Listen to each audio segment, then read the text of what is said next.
All right, five, four, three. I think you already know that trick exposing. I've already started the camera, but I figured I would let you think Yes, that the camera yes, was already yes. started. So, welcome to day what? Four Four. of the Digital Summit Challenge, the 5-day Digital Summit Challenge. Welcome back, everybody. Listen, if you haven't caught up on day one, you haven't caught up on day two, you haven't caught up on day three, put the work in. But here's what I can tell you. Be sure to go over to the privately elusive, the exclusive Facebook group. Why? You can catch the replays there. You can actually catch the replays there. And we're going to be putting lots of secret tips and tidbits there. So what do you look for? You go on the Facebook, you type in Evergreen Digital Summit Challenge, and you'll see the little group pop up, and just join it. That's literally all you have to do, right? Let's do some. Well, I would say the first thing that they need to do is go over to Digital Summit Challenge and register. And once you register, you'll automatically be sent out a link that lets you know how to get over to the Facebook group. And once you're in the Facebook group, you'll get access to all of the little wonderful additional goodies that we have.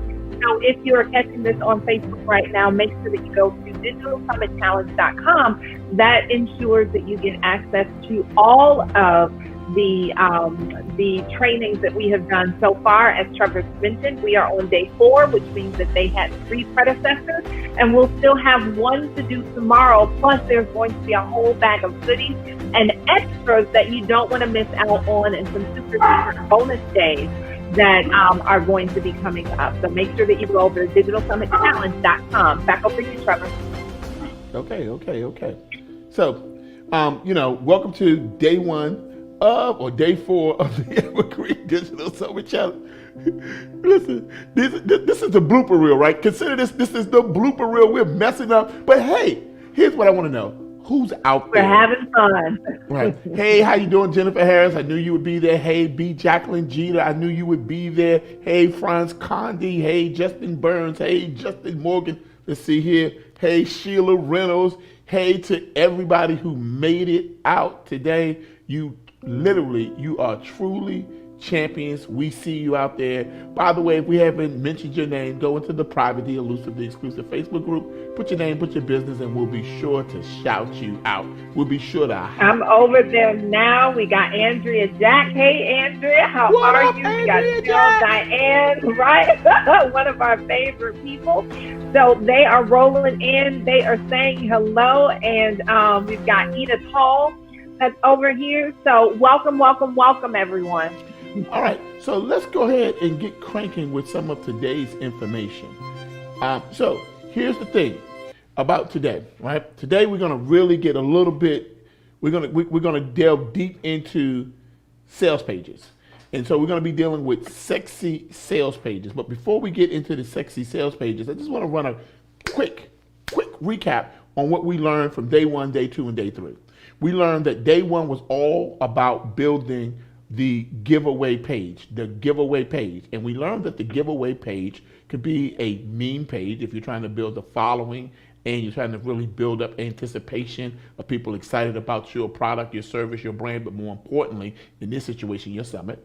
Then we learned that they go from the giveaway page to the event registration page. And we learned that the event registration page needs to be in harmony with whatever the free gift was. And so we learned that the event registration page and we learned that the giveaway page needed to be sexy. Correction. Sexy as hell. Right? So somebody put in there, we have learned, if nothing else, hashtag sexy as hell. Sexy as hell. So for my people out there who know that sexy as hell is the agenda, right, go ahead and put hashtag sexy as hell. Matter of fact, I give y'all permission to say hashtag I am sexy as hell. I give you permission to put down hashtag profits are sexy as hell, right? I give you the permission to put down revenue is what? Hashtag sexy as hell. Sexy right? as hell. Being an entrepreneur is what? Hashtag sexy as hell. But I'm gonna give y'all the number one.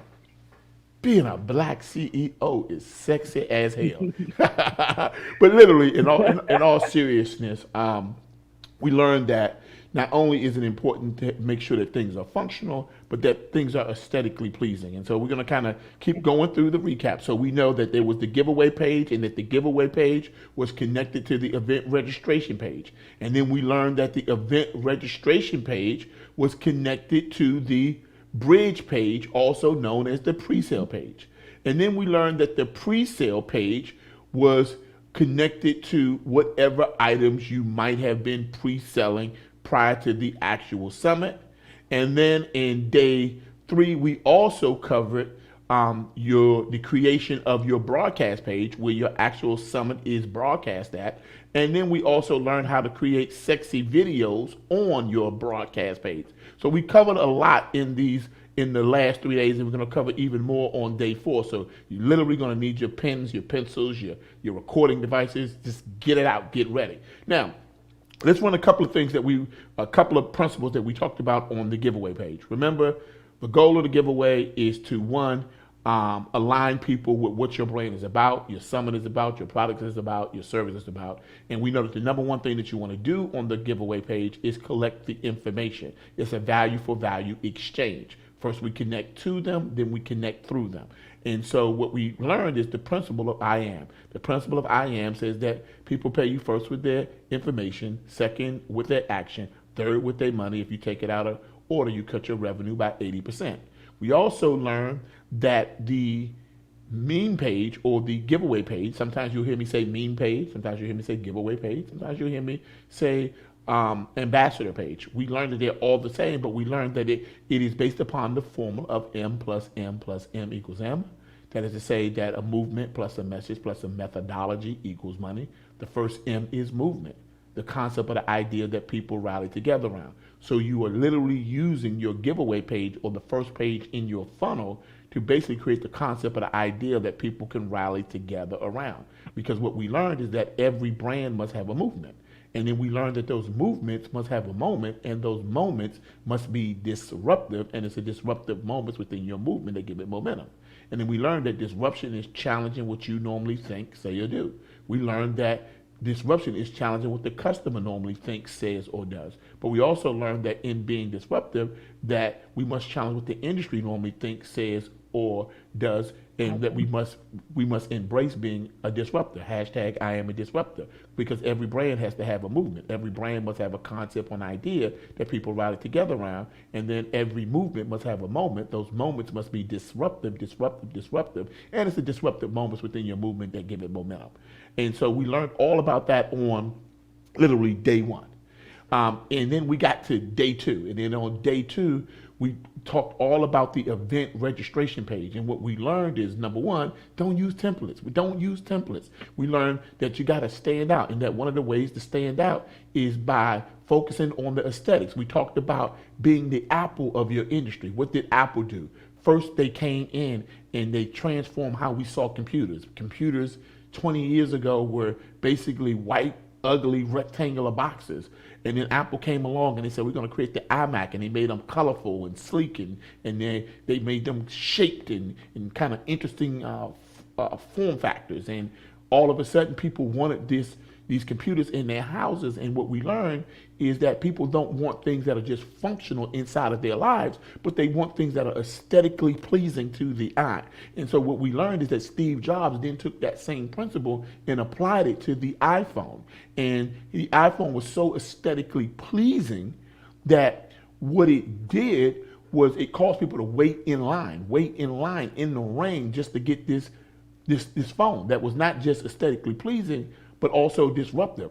It was disruptive in the fact that it was aesthetically pleasing. It was thinner than any phone on the market. It was aesthetically pleasing because it didn't have a bunch of antennas and things coming out of it. And so the beauty of that phone disrupted the marketplace. It disrupted what we believed about phones. Phones back then had, big buttons and a small screen.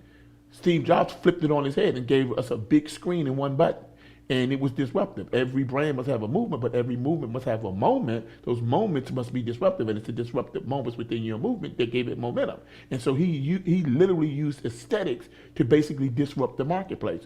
And so what you can do is when you do your sexy pages, your what? Sexy as hell pages, your sexy as hell funnels, right? What is going to happen is you're literally going to start to disrupt your competition. You're literally going to start to disrupt your clientele. You're literally going to start to disrupt your industry because it's you serving notice. See, for many of you, you have yet to serve notice to the industry that you hear. You have yet to serve notice to the clients that you have been working with, that you were here. You yet to serve notice that you mean business. And so what we learn is that you got to put a lot of effort.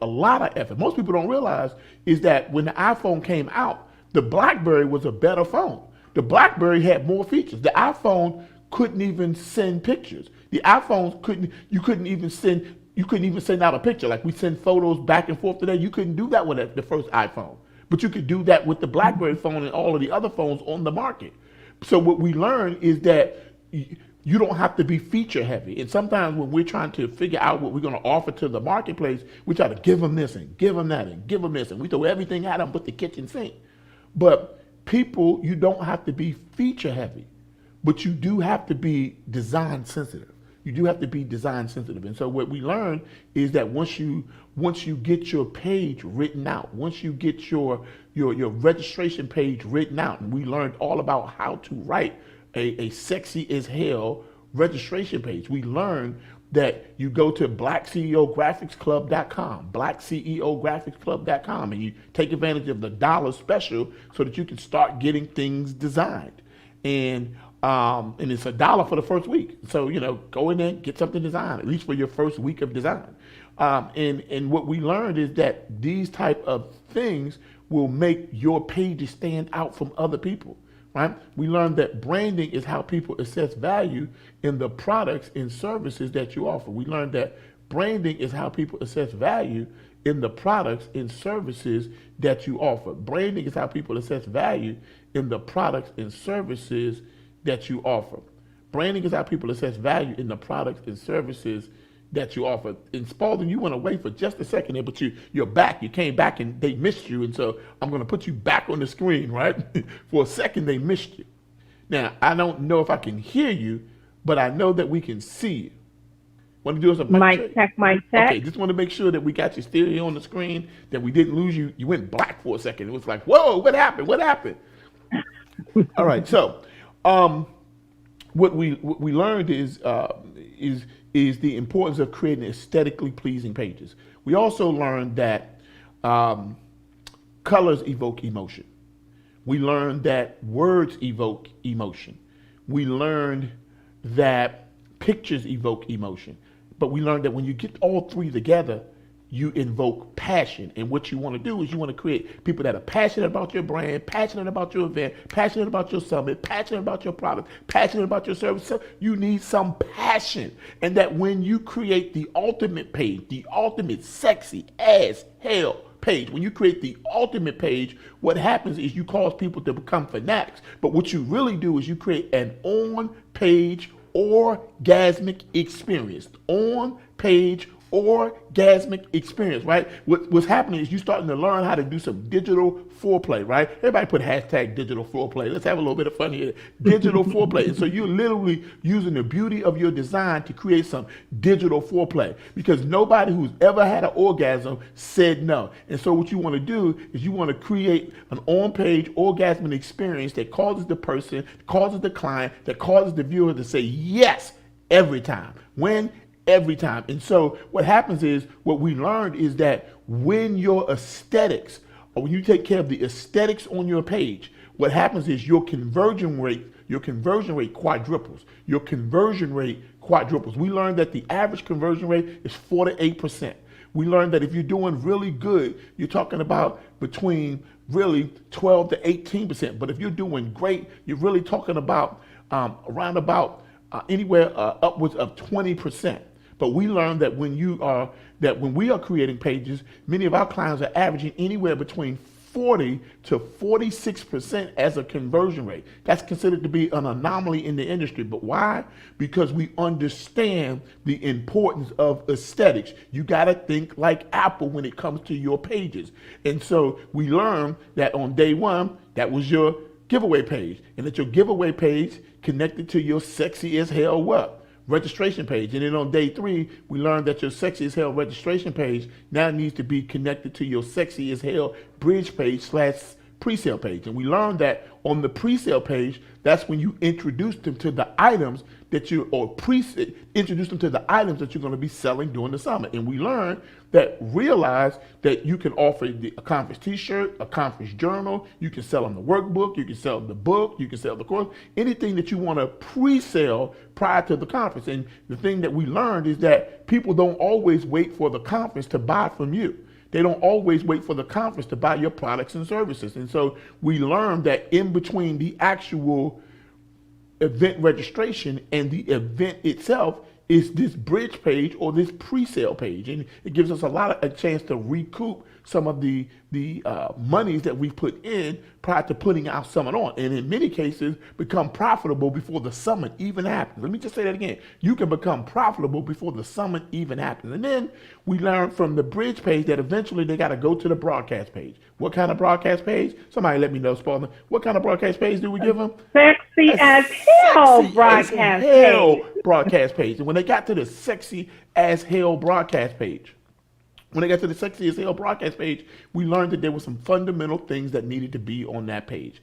That the broadcast page is where they could download the workbook. The broadcast page is where they can download the conference guide or the schedule. The broadcast page is where they can connect to the Facebook group. The broadcast page is the only page that has the conference giveaways. It's the only page that has the conference giveaways. And why is that important? Because if you syndicate your broadcast out to places like YouTube or Facebook or Instagram, you want to drive them back to your personal broadcast page, the company's personal broadcast page, the company's branded broadcast page. And the way you do it is you may let them watch on Facebook, but in order to get the giveaways, the conference giveaways, they got to come back to the broadcast page. They want to get the giveaways, the swag bags, the virtual swag bags, the conference book, the conference schedule. All that happens on the what? Broadcast page. Matter of fact, some of y'all watching now, you're like, ooh, this is real good. This is real sexy. I'm going to tell you right now, it is. But if you ain't on the main broadcast page, you missing out on all the free giveaways that we've been giving away every day at the 5-day digital summit challenge. And how do you do that? Missing out on them all. Missing out on them all. Yep. And so how you do that is you just go to digitalsummitchallenge.com, digitalsummitchallenge.com. When you register there, you're going to get an email. You're going to get a text message. And it's going to give you the link to the broadcast page. All you got to do is click on the link, go to the broadcast page, click on day 4 if you're on day 4, day 5, we're on day 5, whatever day we're on. And you're going to literally see the workbook for that day. You're going to literally see the giveaways for that day. You're going to see any special notes for that day. You're also going to see how we connect. But so we're doing the same thing that we're telling you to do. Sure, we're letting people watch on Facebook. They ain't getting no free gifts on Facebook. Sure, we letting them check it out on Facebook. They ain't getting the workbook there. Sure, we letting them watch on Facebook. Sure, we letting them watch on YouTube. They're not accessing any of the giveaways, the free giveaways, unless they're on the broadcast page. So you literally have to incentivize people to come back to the broadcast page. And so that's the reason why they're going to do it. And then we learned about creating sexy as hell videos. That basically we learned that you got them all hyped up. And you got them all the way to the big event, and that you did not want to disappoint them by coming in there with some shabby looking video, looking all shabby, putting your stuff on Zoom, using Zoom as your broadcast page, using Facebook, a Facebook group as your broadcast page. Somebody says you ain't gonna make no sales looking shabby. Somebody say that. I don't want to look shabby, right? There's 2 types of entrepreneurs out there in the world: shabby entrepreneurs, sexy entrepreneurs. Which one are you? Shabby or sexy? You know the shabby ones because they basically take shortcuts. They basically do everything half-assed. My mama used to talk about don't do stuff half-assed, right? And so it's not that right now they watch. Now that you know better, you can do better. And so we learned that in your broadcast videos, left side of the broadcast video is all about your offer. Your right side of the offer, the right side of the video on your lower third is all about your free giveaway. We learned about all of the things that make a really exciting video and all of the things that you need to do to pull it all together. And then the number one thing that we learned is pre-record all of your videos, but broadcast them live. And we learned that there's some things that you can control when you do that. So that brings us all the way up into day 3. But let's just kind of write this down. The giveaway, the sexy as hell giveaway page, the giveaway page connects to the what? Event registration page, which has to be in harmony with whatever you gave away. The registration page needs to connect to the what? The bridge page slash pre-sale page. The bridge page slash resale page needs to connect to the different things that you're selling. We're going to be talking about that day to the sales page.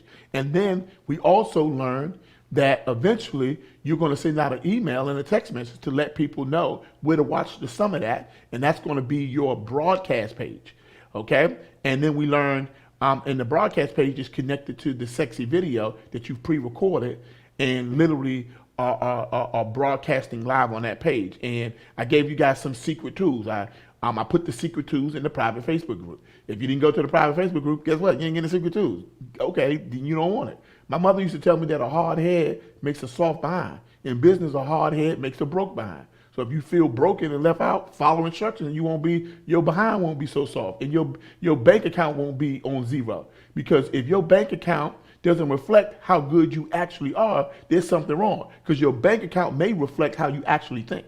It may reflect your habits. And so what you got to do is you got to change your habits. This is not the 5-day motivational summit. This is the 5-day digital summit challenge. It's designed to challenge you to do something different. And so we're getting ready to get into that challenge. Now, Spalding, did you want to go over that? We want to show a quick sequence of what that looks like, or did you want to go right into the new information? I'm now going to pass it over to the wonderful, to the great, to the amazing host herself, the hostess with the mostest, Dr. E.R. Spalding.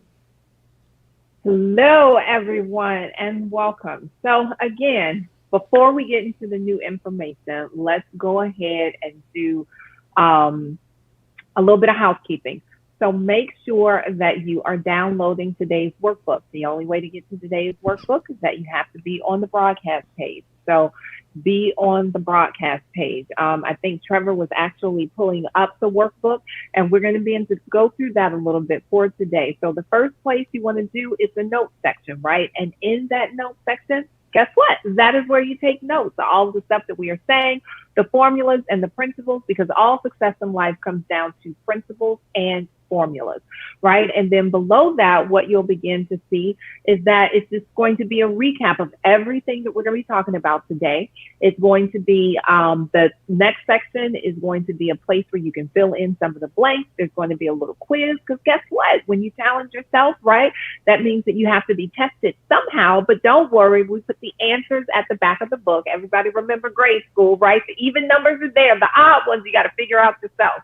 And lastly, we are going to have all of the steps as we begin to build out the sales page. So when we talk about that, we want to think about the entire workflow, right? And so that workflow, as Trevor talked about, is step 1, the free giveaway or the main page. Step 2, and just waiting for the funnel to come up on the screen, because we want to make sure that you know where you're going, so that you'll be able to recognize once you get there, right? So we have the and Spalding, main page. What I'll do, Spalding, is I'll pull up. We'll just show Donna's real quick, so we just show the flow on Donna's. Is that okay? Okay. Okay. And Yep, did we want to add her sales page into the mix as well, or we want to? Yeah, we can go ahead and do a If you'll give me a pre-print for second, that. I will go ahead and get that pulled up. Give me just a second. Okay, perfect. So what we're going to actually do is go through Unstoppable Black Woman, who is the founder is Donna Izzard, and she is gearing up to do some phenomenal and amazing things. So what we are about to show you is an actual summit that is getting ready to kick off. Her summit is going to be August 4th, actually, but we're going to start from the beginning. And so she has her main page. And her main page, again, is going to be branded with Unstoppable Black Woman. It's going to be there at the top. It's going to be a call to action. Order your no-cost image.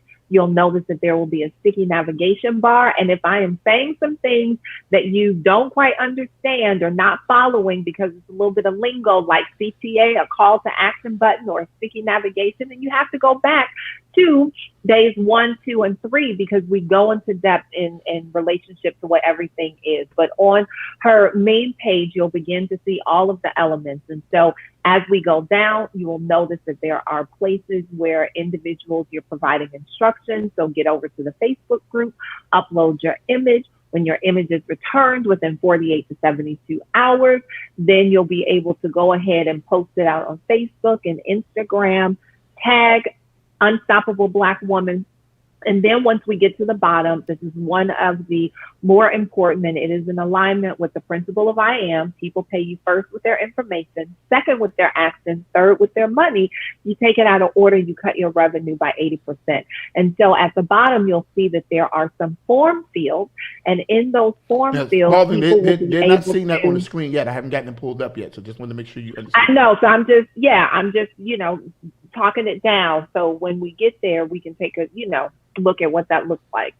So there will be a form field that will be at the bottom. It'll have first name, last name, email address, mobile telephone number, a place for individuals to indicate what meme version they want. We recommend that you have anywhere between 2 to 3 memes on your page, and then a place for them to upload their image. So one of those principles is never collect any information that you won't use in your communication, right? Never collect any information that you won't use in communication. So all of that information we are going to collect. Now, why is this important? Well, there's going to be 2 things that are happening. Your the customer or the lead, I should say, is going to go in one direction, and their data is going to go in a completely opposite direction, right?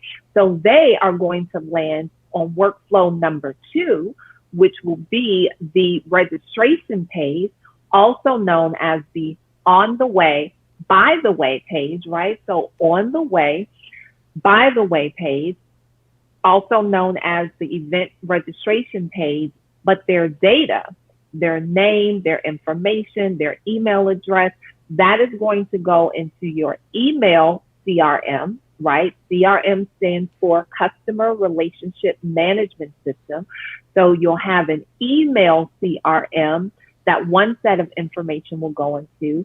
And then guess what? You have a text message CRM, and that is where the telephone number and their name will go into, and that is for texting purposes. Okay, so Spalding, because I'm gonna go ahead and interject for just a second because we got everything pulled up, right? Okay. And it's currently on the screen, right? And so if we might, let's just kind of walk them through really quickly as to what they're seeing. So this is the giveaway page. Right? And I'm not going to spend a lot of time talking about that today. And then Spalding, I'm going to move them on to where you are in just a second, okay? So from the giveaway page, they fill out the opt-in form and they're going to land here.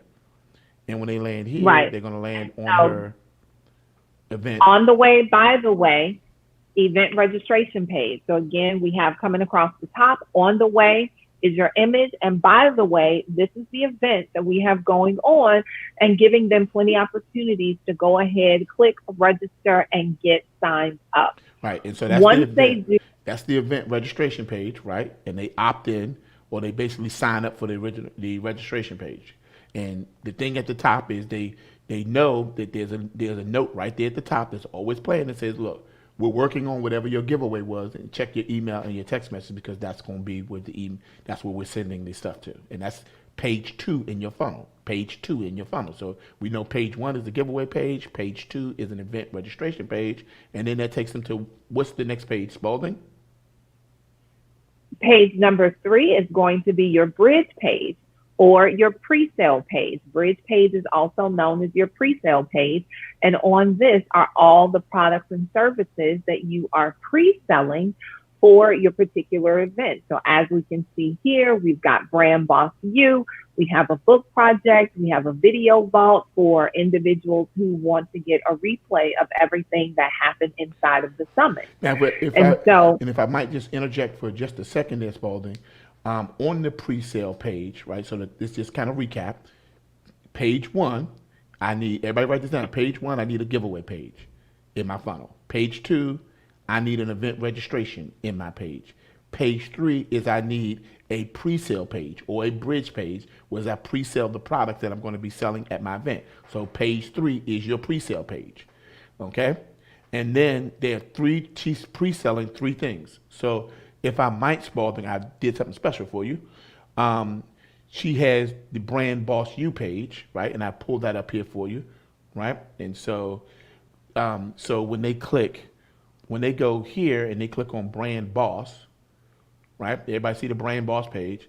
It'll then take them, if they click on that, it'll take them to her Brand Boss pre-sale. And you want to kind of walk us through that? And this is what we're going to be working on today. You guys are going to be building your sales page. So this is one of her sales page. She's pre-selling to her sales page. So she's going to pre-sale to her sales page, and then during the event, she's also going to sell at her sales page. Okay? And we got a few things going on there, so it's still still working, right? So you won't see the big thing in the bottom there, but right now I'm just showing this on my screen, so it's taking up a little bit more. You want to take it from here, Spalding? Sure. So on your sales page, and we're going to get into all of the details of the sales page, but again, just noticing that it is visually stunning, that it is colorful, that the images are really, really striking. And these are all of the elements that we talked about, again, in terms of having a sales page or a registration page, just knowing all of the elements, and that's part of the formula. So as we continue to go down, there are places where individuals can hit the call to action button if they want to and move forward, with a purchase. But again, this is just, the page that they would land on from the bridge page, which is what? It is step number 3. So again, step number 3 is the bridge. Yes. Well, actually, this is step number. They went to step number 3, which is the bridge page, and then it took them to the sales page, which is, what you said. The sales page is sort of like you need a sales page. So if you got 3 different things that you're selling, then you need 3 different sales pages, obviously.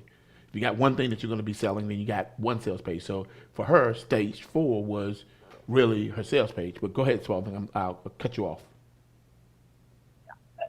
No, let's go ahead and get into the new information for today. Let's connect everything. So you saw that one of the things that she was selling was Brand Boss You. So that was her sales page for Brand Boss, right? The other thing she's doing is she has a book project, and that links to her book sales page. So she has a book sales page, right? So here's another sales page. And so what you guys are going to be learning today is how to create the sales page. Then you can see Donna has been working she's been working literally 2 years nonstop in building this phenomenal brand. So she obviously may have more things to sell than maybe a traditional brand, okay? Or maybe a new brand, rather, because she is a seasoned entrepreneur. So if they clicked on to join her book project, they would land here.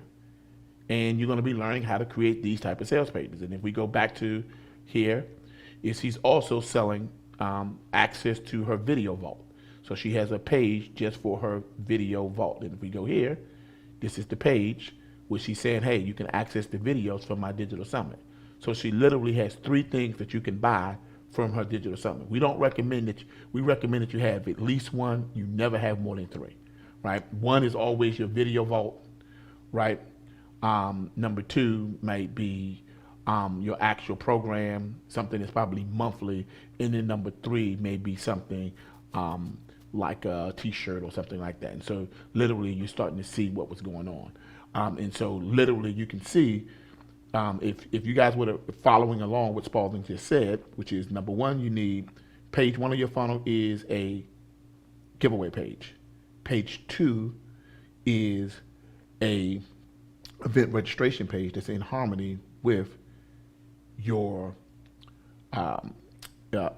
giveaway page. Page 3 is your bridge page. Page 3 is your bridge page. Page 4 is actually your broadcast page. Page 4 is your broadcast page. Everybody write that down. Page 4 is your broadcast page. Everybody got that? Page 5 in your funnel is your sales page. If you have multiple products that you are selling, page 6 would be the second sales page. Page 7 would be the third sales page, because everything on your bridge page, hear what I'm saying? Everything on your bridge page needs to link to its own separate sales page, right? And so that's 5, 6, and 7. So really, is for most people, you're just having your 5th page is really your sales page. Your 5th page is really your sales page. Some of you have multiple products, so you might have a 5, 6, and a 7. So let's take it back again. Giveaway page 1, registration page, event registration page 2, bridge page number 3, broadcast page number 4, sales page number 5 is the 5th page in your funnel. And with that being said, that gets us to the new information. I'm turning it over to you, Spalding, while we get the new stuff pulled up. And I'll get I couldn't pull up the workbook. The link hadn't come through just yet, Spalding. So I'll get that pulled up for you, and give me a second. Or it hadn't registered in Google yet. Put it that way. So I may have to just pull it in manually, okay? So they are now seeing you on the screen. All right. And so probably a good way to think about the sales page, if you have more than one, is that you have a 5A, a 5B, a 5C. That way, when we're building this out, you don't necessarily get confused in that being a different step.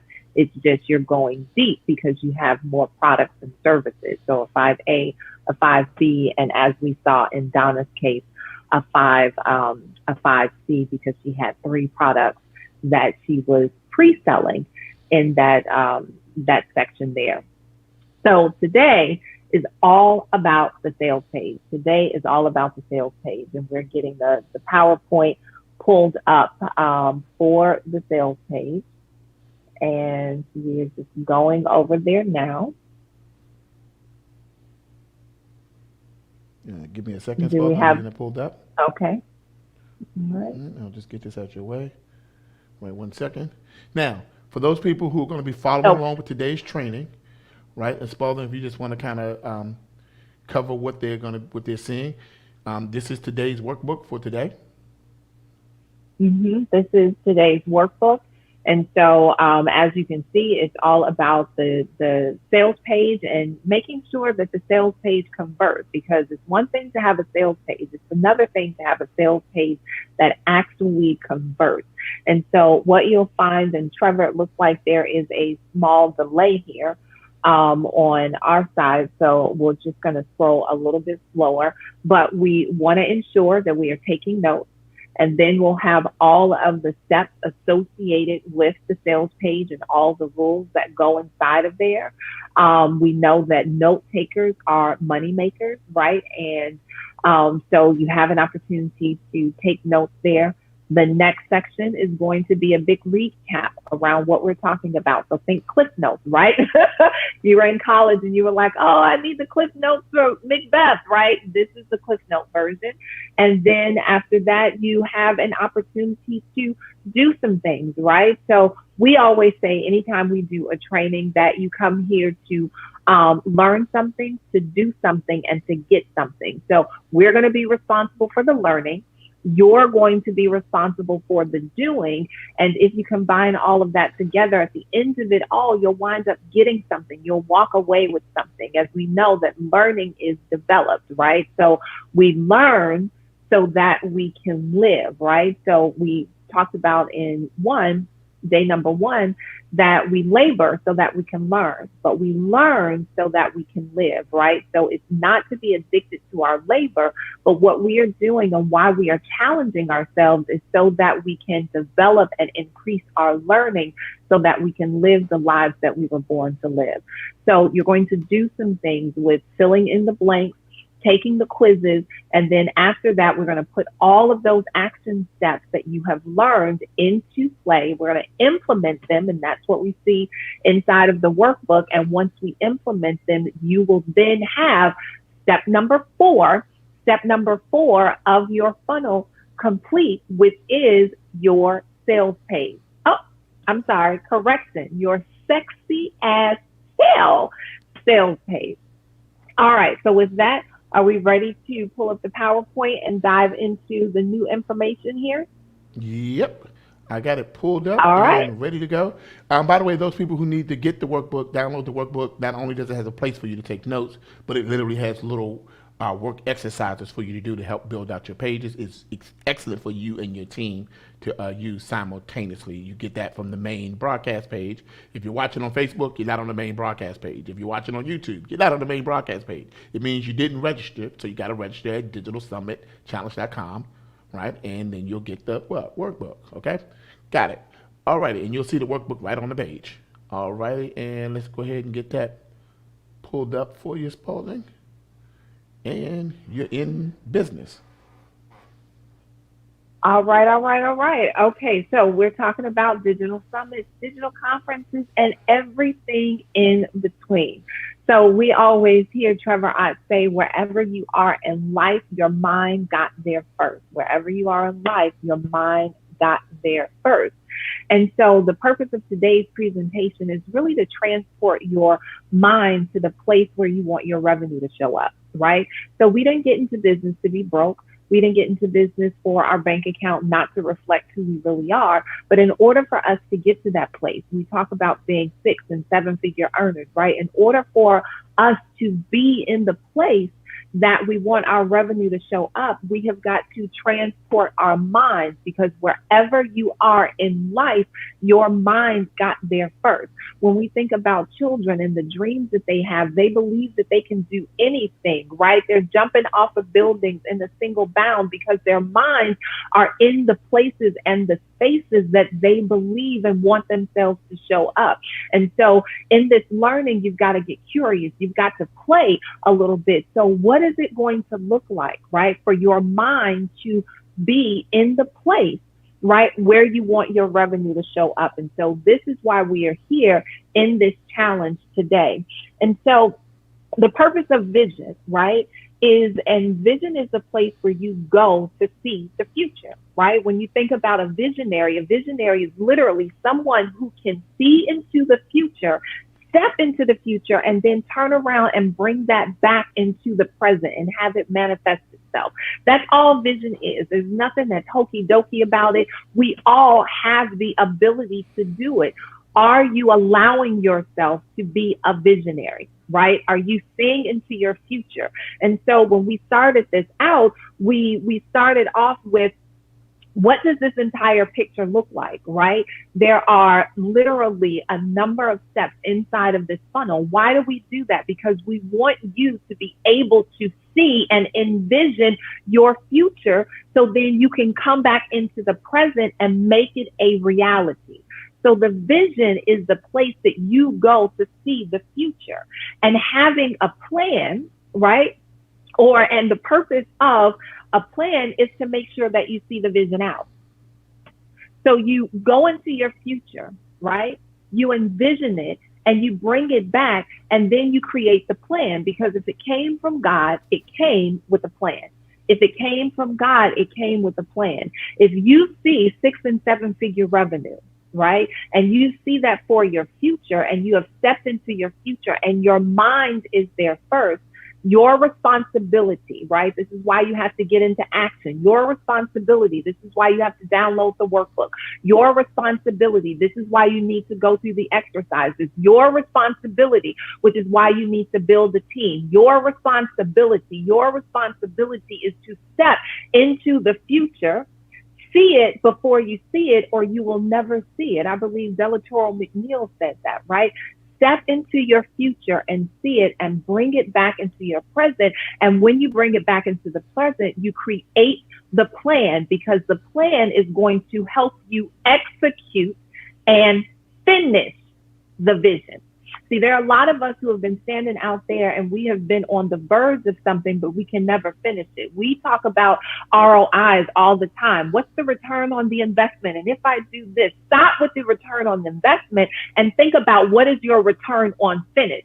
Because nothing that you finish will come back and return unto you void. If you finish it, that means it can go on without your on-site supervision, right? What is it that you have finished in your business? So if your marketing funnel is not finished, then your workflow is going to be stopped and you have not completed the vision, and you'll never be able to bring it into your present and cause it to be a reality.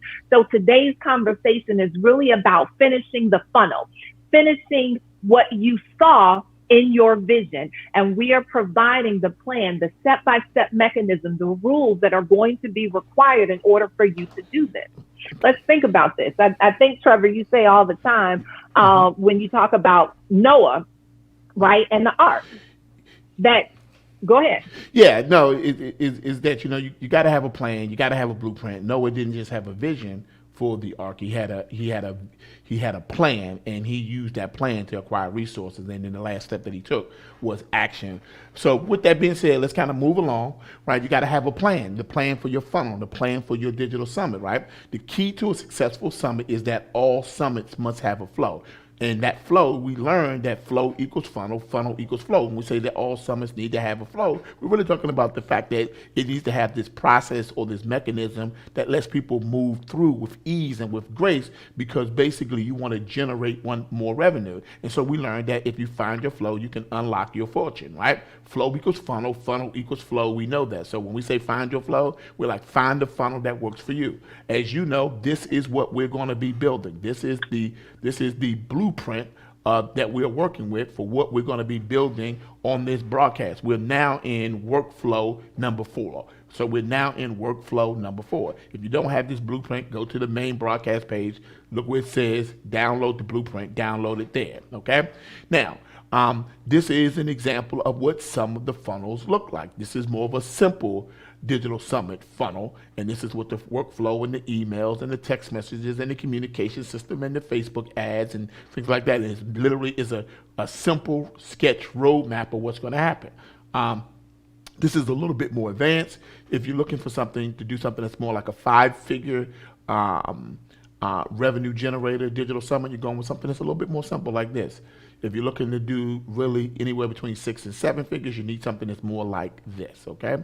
And so literally there are 5 stages of building out an effective digital summit, right? You're now on stage 4.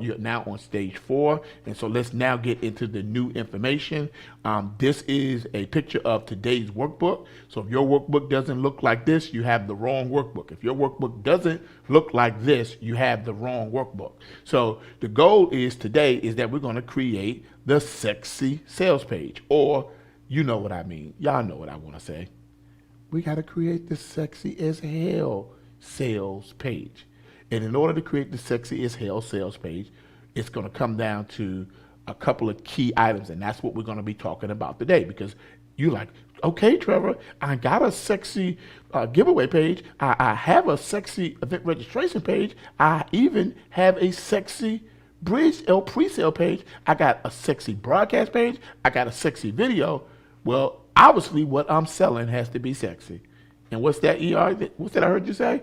I thought I heard you say it. Oh, yep. ER, I heard you loud and clear. Sexy as hell.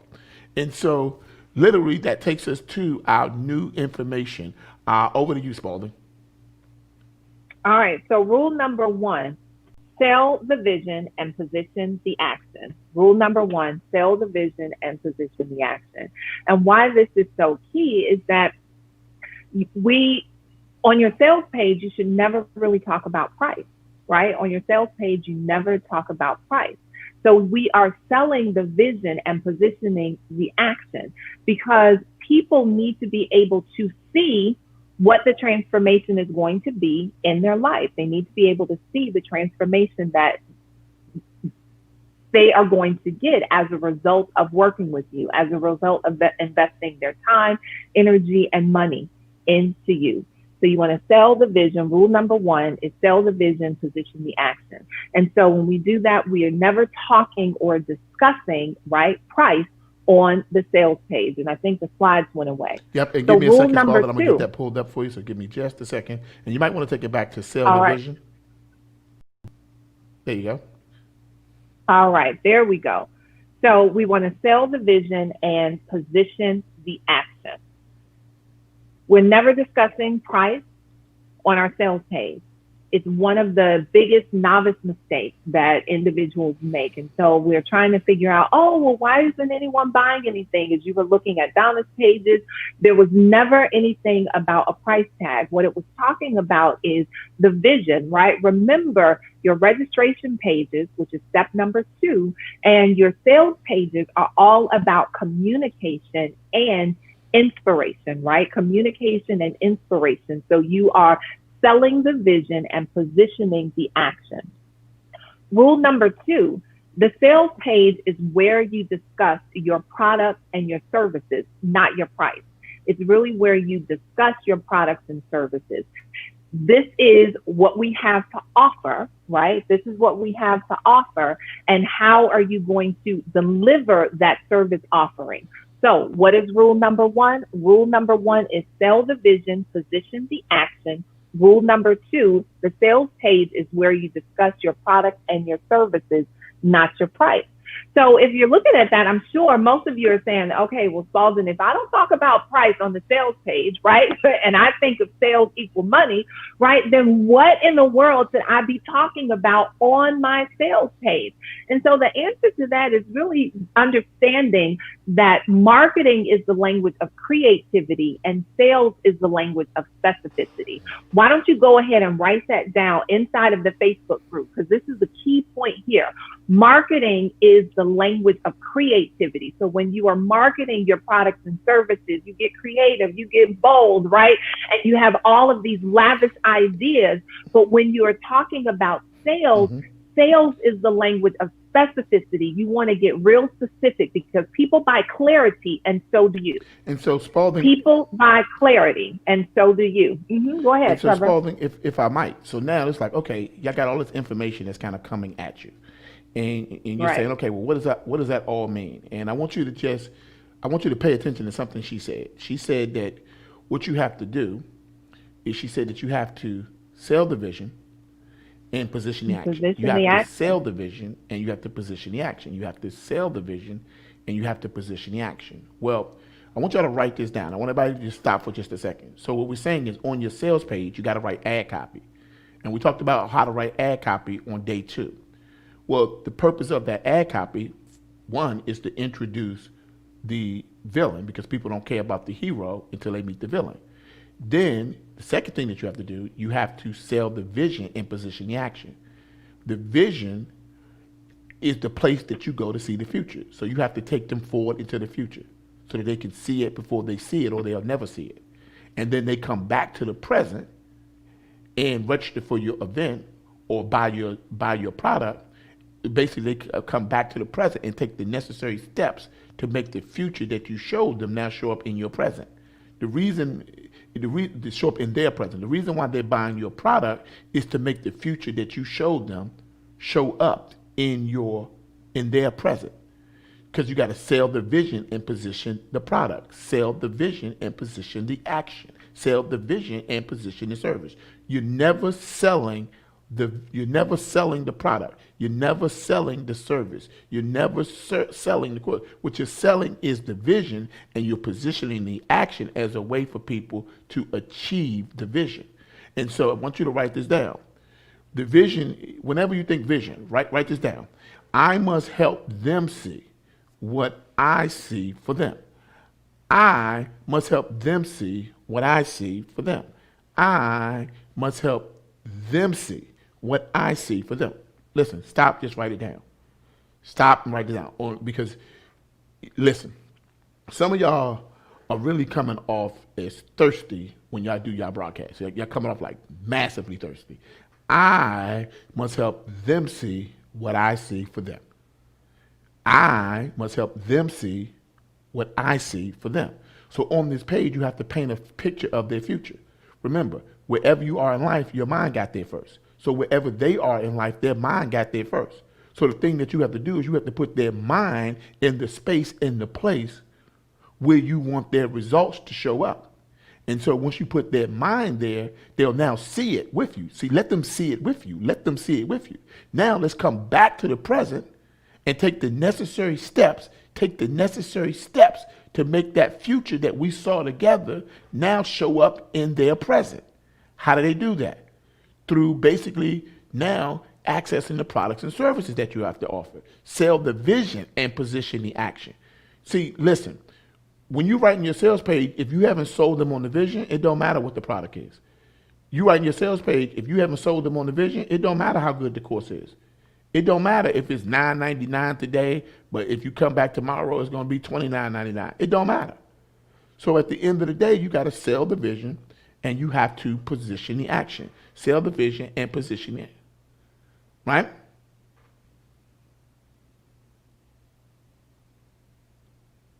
Right? It's the vision that's valuable. Yeah. And price only matters in the absence of value. Yeah, they should write that down. That's why you never have to write that down. Everybody should write that down. Say that again, Spalding. It's the vision that is valuable. But it's that other part. Right? Price only matters in the Price absence. only matters in the absence of value. Right. Right? So this is one of the reasons why you never want to reveal your price on the sales page, because price only matters in the absence of value. If individuals find things valuable enough, the amount of money is of no consequence. Right. So you want to use everybody write this down. Price only matters in the absence of value. That's a principle. Price only matters in the absence of value. So what you want to do is you literally want to use your sales page as an opportunity to build value. You want to use your sales page as the opportunity to build value. The sales page is not where you discuss price. It's the place where you build that. Trust me, value. It's the place where you build value. So you sell the vision and position the product. Think about what's the show where everybody sings? Spalding, American Idol, right? And on American Idol, what people do is they sing, and on the show you see all of these products that they position. You see, like on the in front of the judges, you see a cup of Coca-Cola. Coca-Cola, big as day. Coca-Cola is not trying to actually sell you. They're positioning the product for you to buy. See, they're positioning because they know if they position correctly, you're going to buy it. Salespeople, right. The reason why they spend so much time being salesy is because they did a bad job of positioning the product, positioning the solution. And just because you're selling a product doesn't mean you have to be salesy. You have to do a better job at positioning. Right. Let me use as an example. Using Apple, because I was Team Apple. When Apple shows you a commercial, they never say, now you can get the iPhone at participating stores. You never hear them say that. They don't even tell you what store to go get it at. They show you an amazing commercial, and they're like, look, go find it wherever you go find it at. We ain't going to tell you where to go get it at. We Apple, we everywhere. So you never hear at participating stores because they're not thirsty. But if you ever saw an Apple commercial and you saw, get your iPhone now at participating stores, we'd be like, whoa, we'd feel kind of, ooh, that's the iPhone. You know, it look a little bit shabby, shabalicious, right? Shabby, right? Nobody want to be shabby.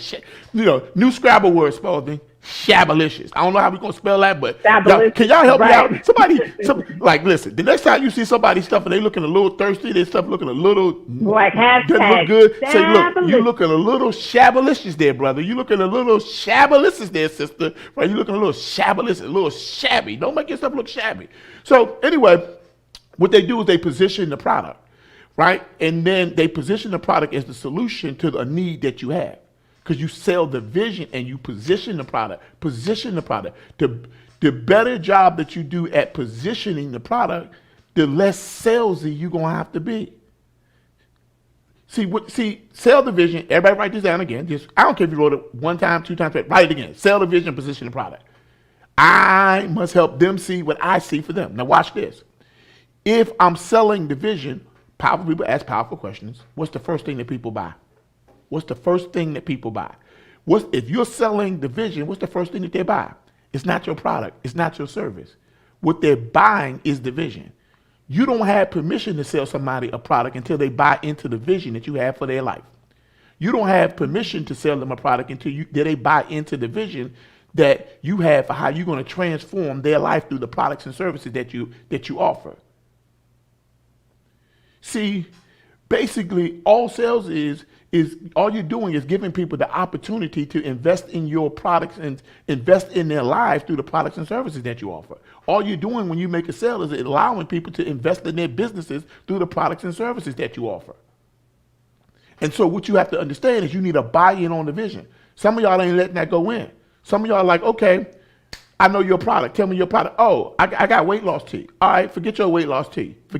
Tell me about the vision. What vision do you got for my life? See, whenever I write a sales page, whenever I'm even if I'm on a sales call, first thing that I ask myself is, what is the vision that I have for them?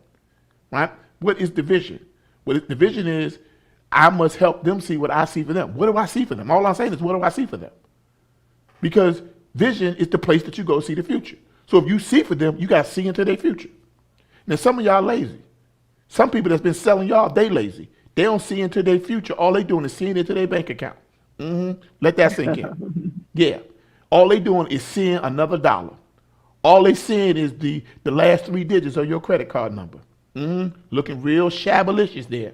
Real shabbalicious there. So at the end of the day, they shabby. They don't see nothing for you. All they see is what they want for themselves. Wherever you are in life, your mind got there first. Sell the vision, position the product. The vision is the place that you go to see the future. Wherever you are in life, your mind got there first, right? So your mind is literally seeing where you're going. It's setting the direction. So show them where you want them to go. Let me use as an example. When we started out this presentation on day 1, day 2, day 3, we said, this is where y'all going. We literally said, we want to take y'all to this place right here. We want to help y'all build this out. We want to help y'all build out an amazing funnel. We literally start to sell the vision and position the product. Y'all know what we sell. We sell digital summits.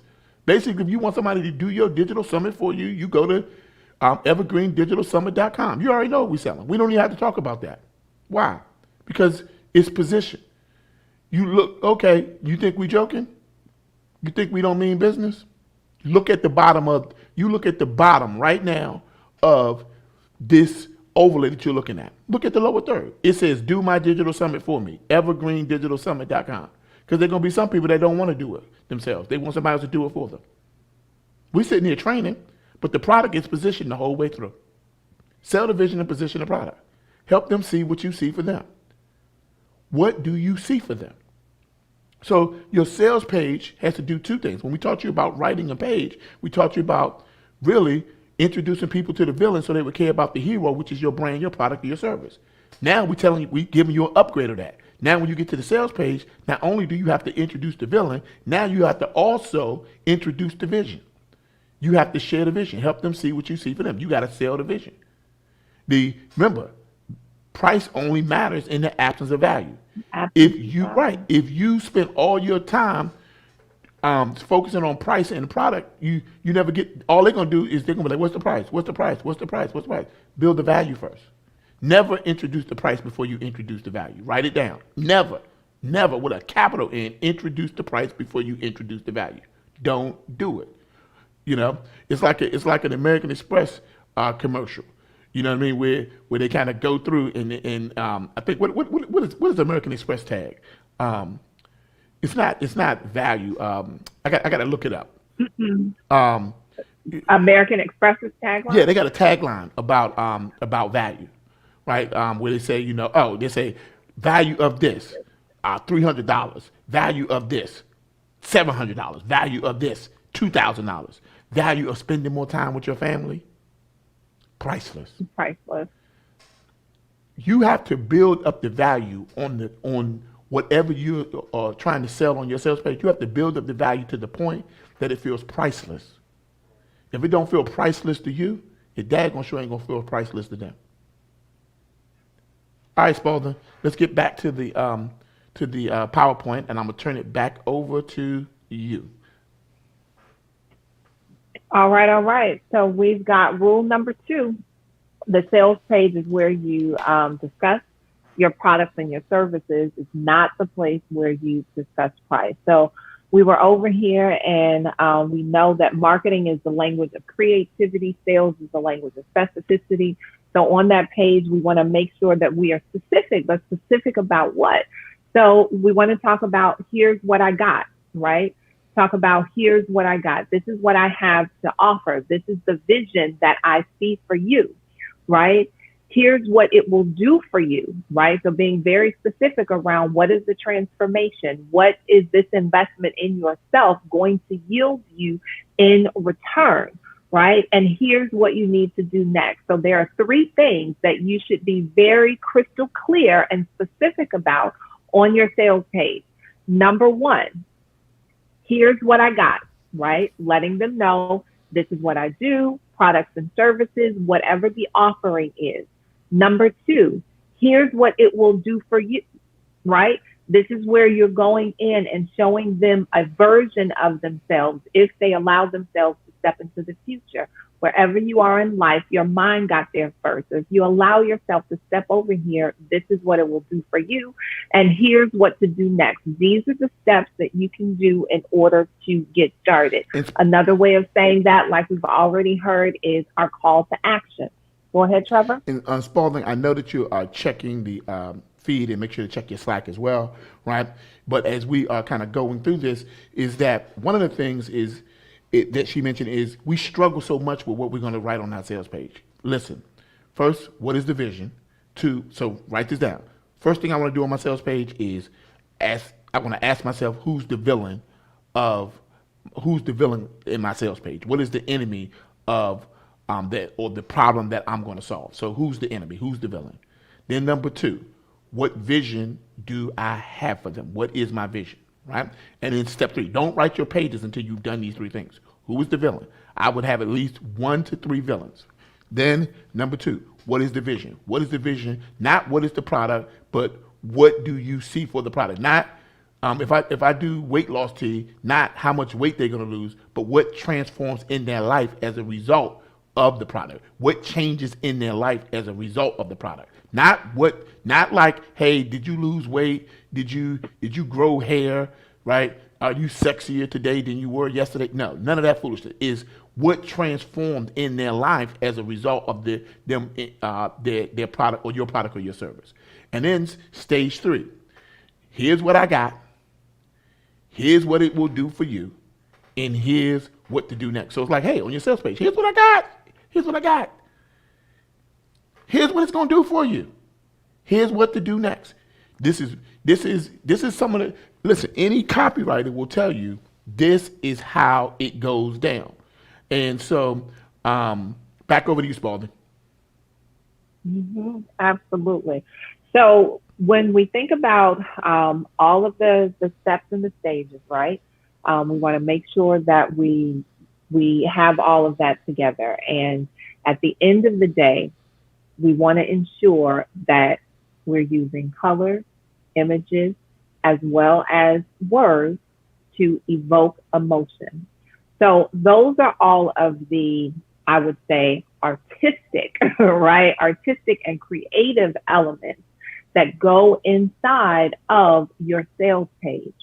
Now we are getting ready to get into the fun stuff, right? This is my area where I really love to play around. And we're going to talk a little bit more about the technical details that are to also be associated with the sales page, because this is really where the bread and butter is getting ready to meet and really have a great time. So with that being said, on your sales pages, right, when you build your funnel out, you should have 3 elements, and then we're going to talk about a bonus one, right? So on your sales page, all of your sales pages should have a YouTube tracking pixel.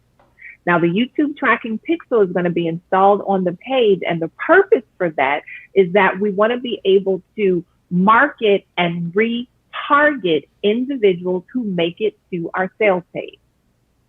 We also want to have a Facebook pixel on our sales page so that we can target and market or retarget individuals who have landed on the page, right? Because sometimes we understand people get to a place and then maybe they got distracted. People get to a place and maybe fear held them back. People got to a page and then something else happened. We want to be able to get back in touch with them and reconnect them to say, hey, wait a minute, let me help you clear up your vision a little bit because you were going in this direction for a reason.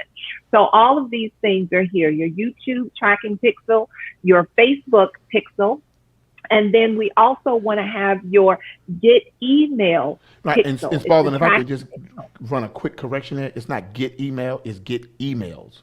They need an S on that. It's getemails.com. Getemails.com. If you go to getemail.com, you're going to end up in the wrong place. It's going to go to getemails.com. Getemails.com. I want to make sure everybody right there. I think that sounds like G-E, Geek mail. You know, get, we don't want to go there. getemails.com. Get emails. You need an S on that. Getemails.com. Those are 3 tracking pixels, and I want y'all to write this down. What gets measured gets managed. So these pixels literally give you information on who's hitting your pages, when they're hitting them, who they are. Some data related to who they are when they're hitting them, but it also lets you target them. Okay, Spalding, I'll push it back over to you. And so, did you want to cover what those pixels will allow, or do you want to cover that later on down the line? We can cover that a little later on down the line. Okay, now. Well, no, let's go ahead and cover it here, right? So, listen, when people visit your pages, sometimes they may not give you their email address. Sometimes they may not give you their cell phone number. Sometimes they just visited it and didn't leave you any information. Sometimes they gave you the information, but you still wanted to know. You can get a YouTube pixel for free. You can get a Facebook pixel for free. You can get a getemails.com pixel for free. But what it allows you to do is you can literally follow people around the net. So let's just say I go to Amazon.com. I try to get the movie Pay It Forward. I don't buy it. But later on, I'm on Facebook and I see an advertisement for Pay It Forward the movie. How'd they do that? They did it through a pixel. Many of y'all know what pixels are. Many of y'all have seen pixels, but y'all still don't use them. You lazy. Stop. Because you're losing business. It's like a hole in a boat. You don't have pixels, you're dead in the water. I'm telling you right now, you're dead. You're dead and stinking. You're out of here. Your business, you will flunk. You will drop thousands, tens of thousands of dollars in business just because you didn't have a pixel, especially when you can put the pixel on there for free. You need a Facebook pixel so that you can target people with Facebook ads.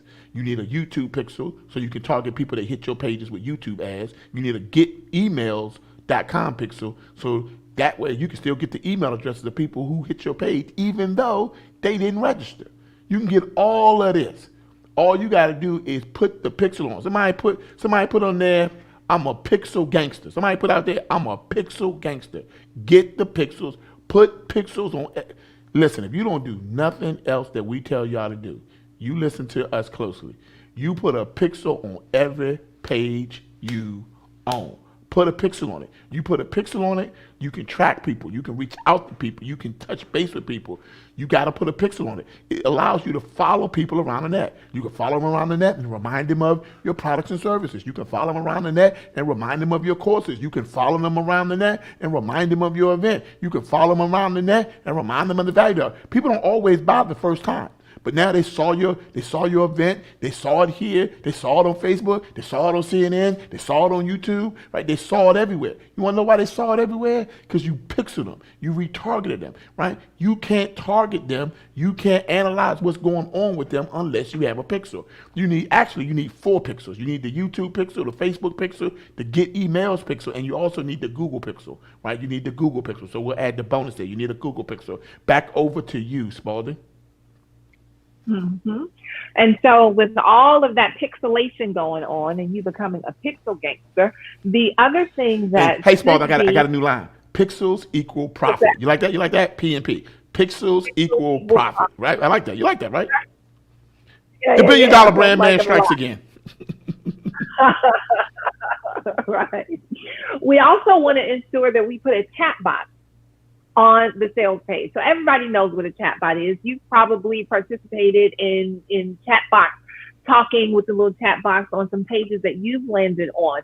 But this gives individuals an opportunity that if they are not 100% clear, if they want a little bit more information, want to talk to someone, that they can do that in real time. So they don't have to leave the page in order to do that. So it becomes another way to, one, engage with individuals. And there are a lot of chatbots out there that will allow you to do it live. And there are also some automated chatbots that kind of take individuals through a sequence, and then it kind of dumps them out in a particular place so that you can do follow up. So this is a very broad range tool to have on your page. And the chatbot, I want everybody to write this down, is a real-time communication platform in between you, that allows real-time communication in between you and your client, you and the customer. Because sometimes they didn't register because they had a question. And then they can ask that question right away. It's lightning fast, way faster than the email. Lightning fast. Sometimes they didn't buy because they needed to know if was their payment plan available. Could they get scheduled next week?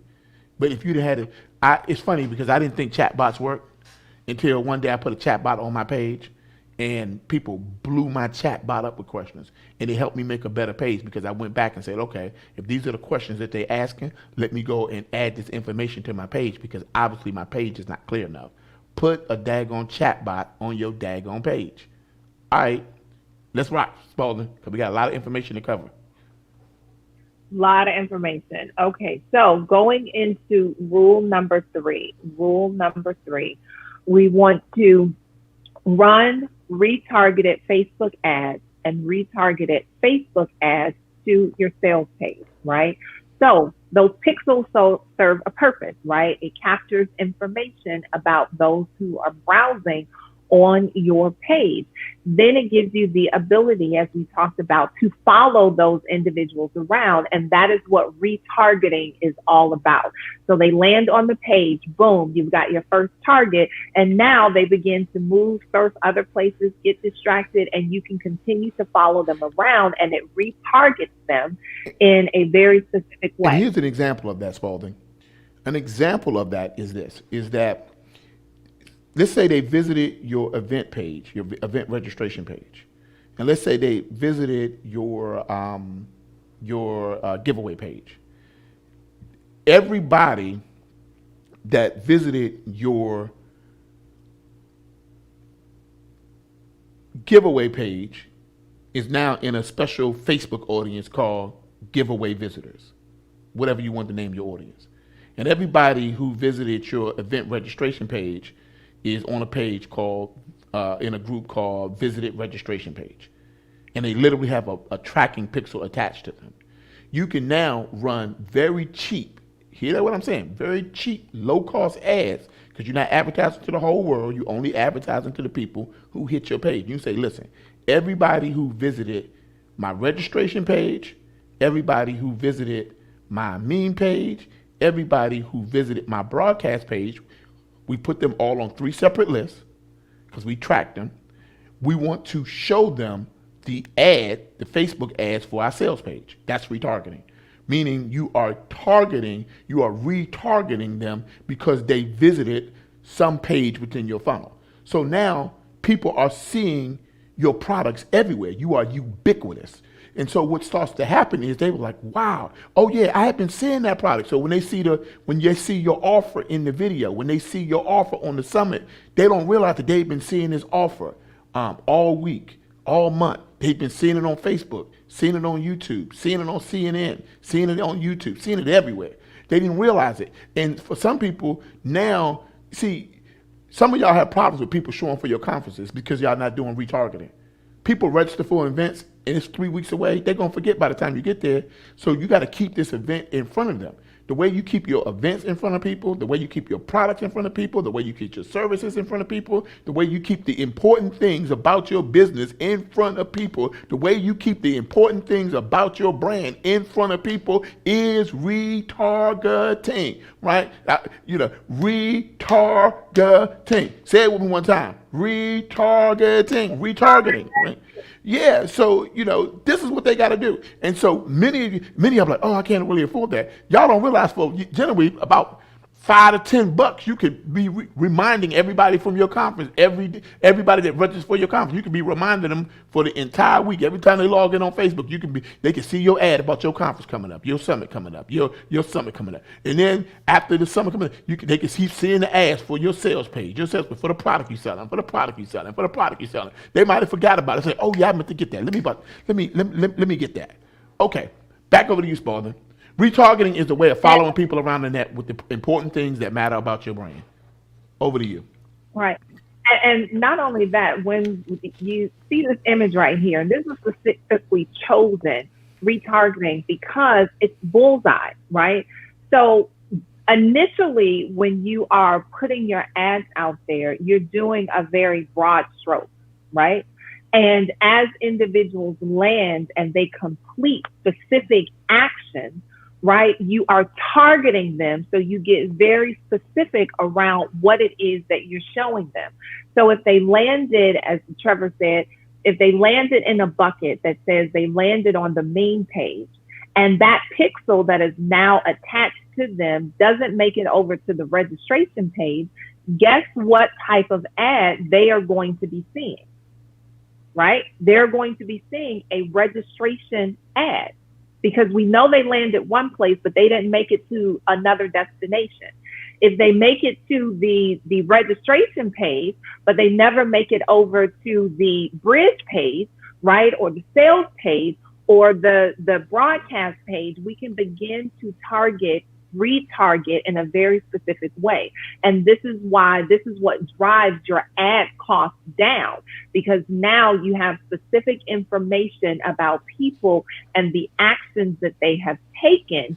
And so this becomes important as we continue to move into the next step, where we start talking about your budget, right?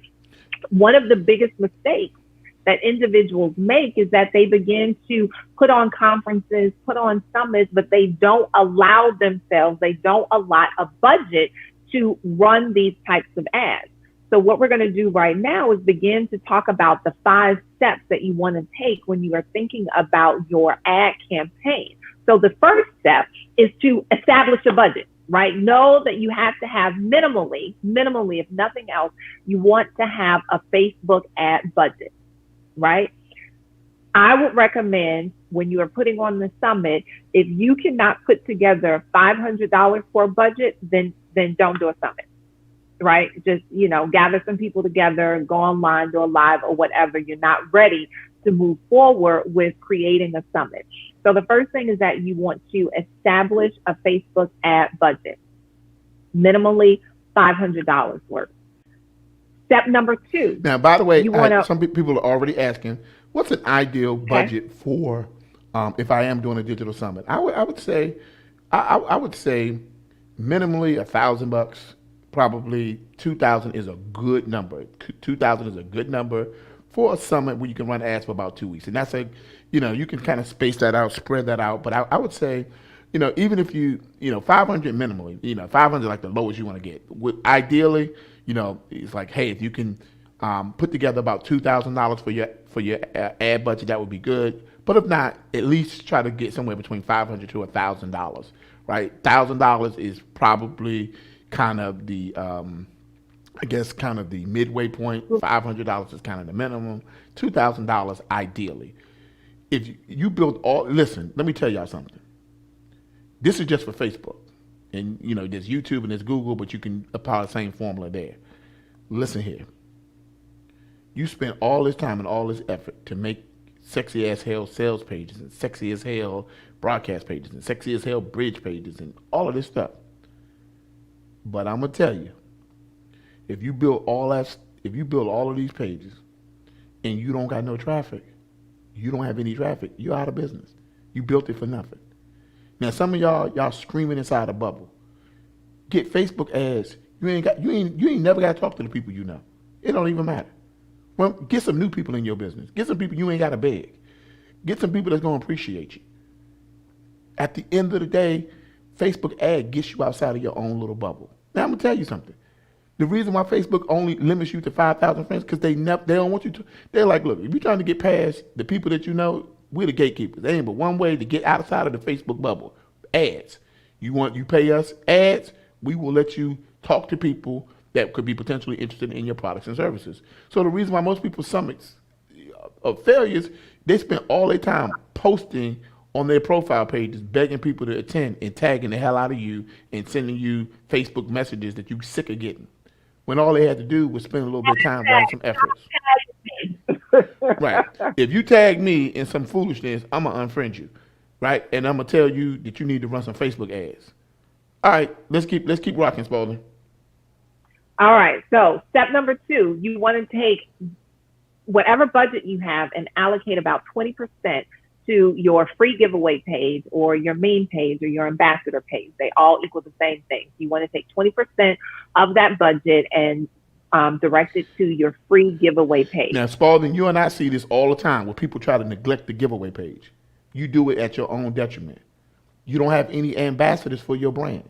If you don't have a minimum of 100 ambassadors for your brand, you better run some ads to your ambassador page. You need somebody talking about your brand other than you. Most of y'all don't even know who the CEO of Starbucks is, but everybody knows the Starbucks ambassador. You want to know why? Because everybody knows somebody who likes Starbucks and told you about it. Don't go cheap. Don't skip over running ads to your ambassador page. It's a fool's errand if you do.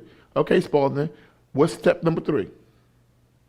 Step number 3 is run ads to the event registration page.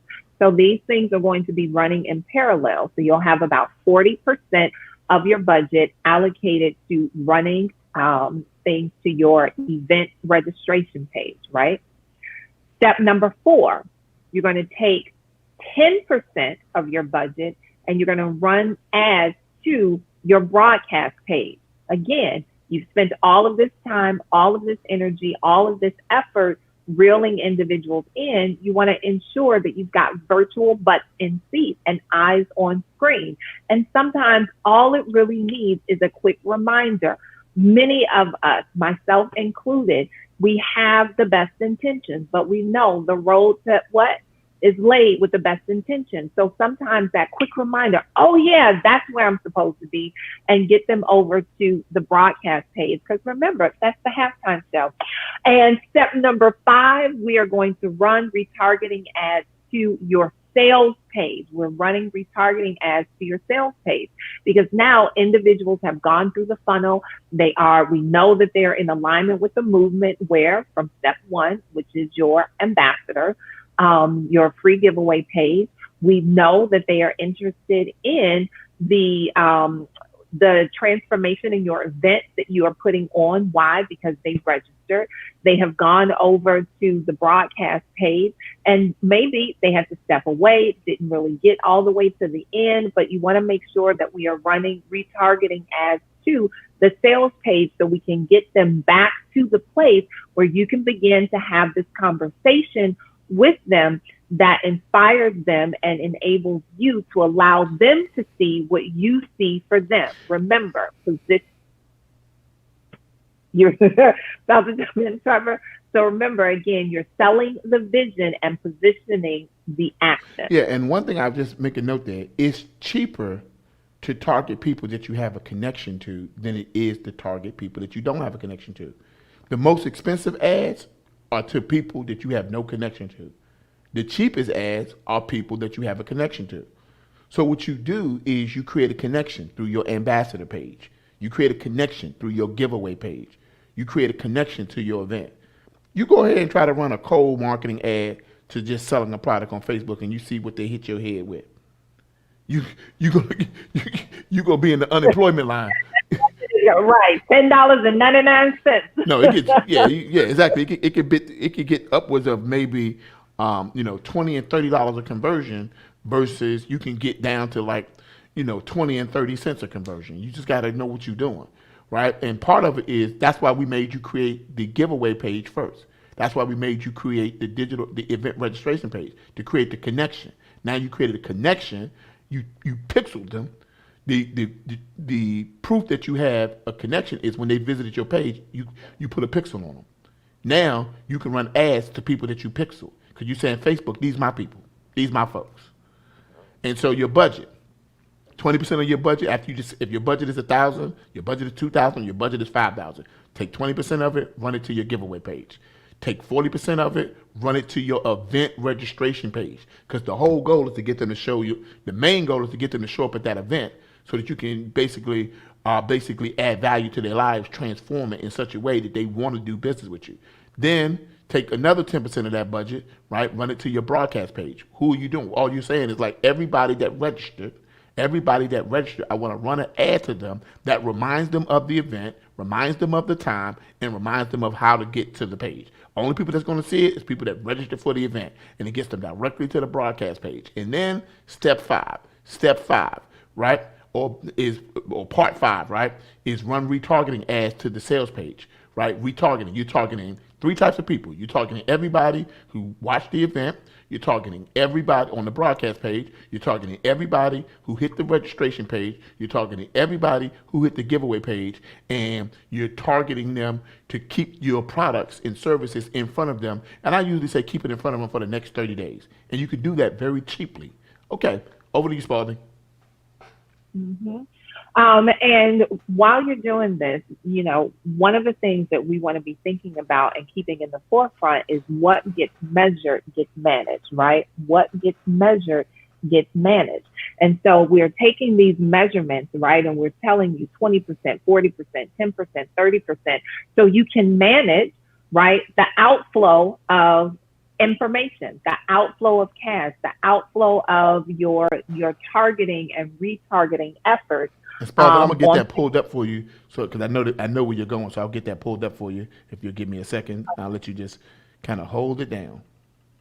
All right, good. So again, what gets measured gets managed. You want to see, as CEOs, right? As Black CEOs, as Black women startups, one of the things that we want to put your mind in the place of, right? You have to be able to envision, step into your future, to see what it is and then pull back the plan, right? The only way that you're going to be able to have a plan is if you are measuring the things that you are doing. Because when you measure the things that you're doing, then you can more effectively step into managing that.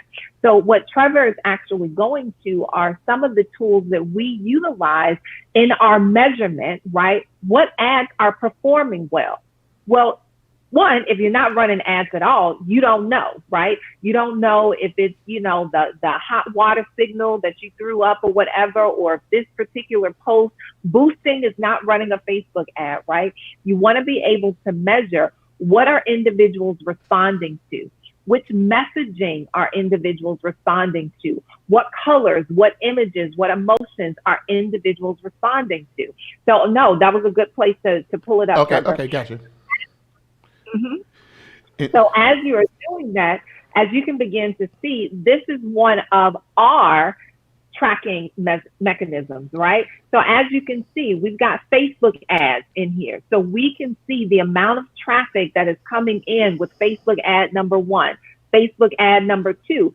There's even organic Facebook traffic. People just surfing the net and they stop and say, woo, right? Because remember, in day number 1, we said be disruptive, right? And these are really just the ads over, this is really the ads over the last 3 days. This is what's happening over the last 3 days. One had 504 people. The other had 183 people.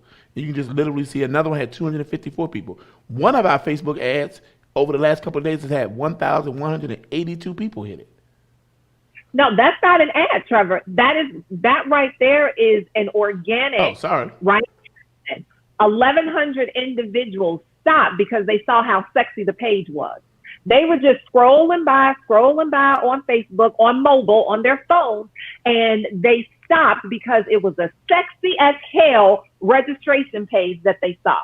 So the power behind creating sexy as hell pages, the proof is in the pudding right there. And as Trevor mentioned, this is over just a 3-day span. But not only are we measuring what's happening inside of our Facebook ads, but go up towards the top, Trevor, and what we'll begin to see, go up towards the top. So scroll down, right? Scroll down. So we have email sequences, that are in there, right? So our list of individuals that we send out emails to and begin to communicate with who have made it to our list, there are individuals who are hitting that page from there. So you don't know what's working or not working if you're not measuring it, so you cannot manage what it is that you don't measure. What gets measured gets managed, right? So this is important. So we're going to start talking about what some of the additional tools are that you can utilize to begin to measure your campaigns and your funnels. And this is all part of it. When we say find your flow, unlock your fortune, this is a part of it. Do not skip any of the steps that we are telling you, any of the advice. This has been thousands of hours. How many pages have you written, Trevor? I don't know. Hundreds of thousands of pages. How many pages have we tracked? Hundreds of thousands. How many sales pieces of copy? If you take anything out of the formula, don't expect the results that we're telling you you can get. Yeah. Right? Because what gets measured gets managed. Go ahead, Trevor. And so what we know, think about this, right? We can order a $20 pizza from Domino's. We're going to be able to track exactly when we order the pizza. We're going to be able to track from our mobile devices when they start making the pizza. We're going to be able to track when they deliver the pizza. When they get in the car with the pizza. We're going to be able to track when they at our door. That's for a $20 pizza. You trying to sell a $20,000 product and they can't track nothing. You spent $20,000 working with your coach, $500 working with this coach, $5,000 a month working with that coach, and you can't track not one dime of your result. You can't track it. You can't. What gets measured gets managed. Let me tell you something. You know what the biggest difference between Uber and a cab company is? Is the Uber, right? They can track it. They can be like, look, we can track the drivers. We can tell you when they're on time. We can tell you when they're late. We can tell you how far they are. You trust Uber because you can track it. You can measure. If you can't measure, you can't manage it. You can't get better.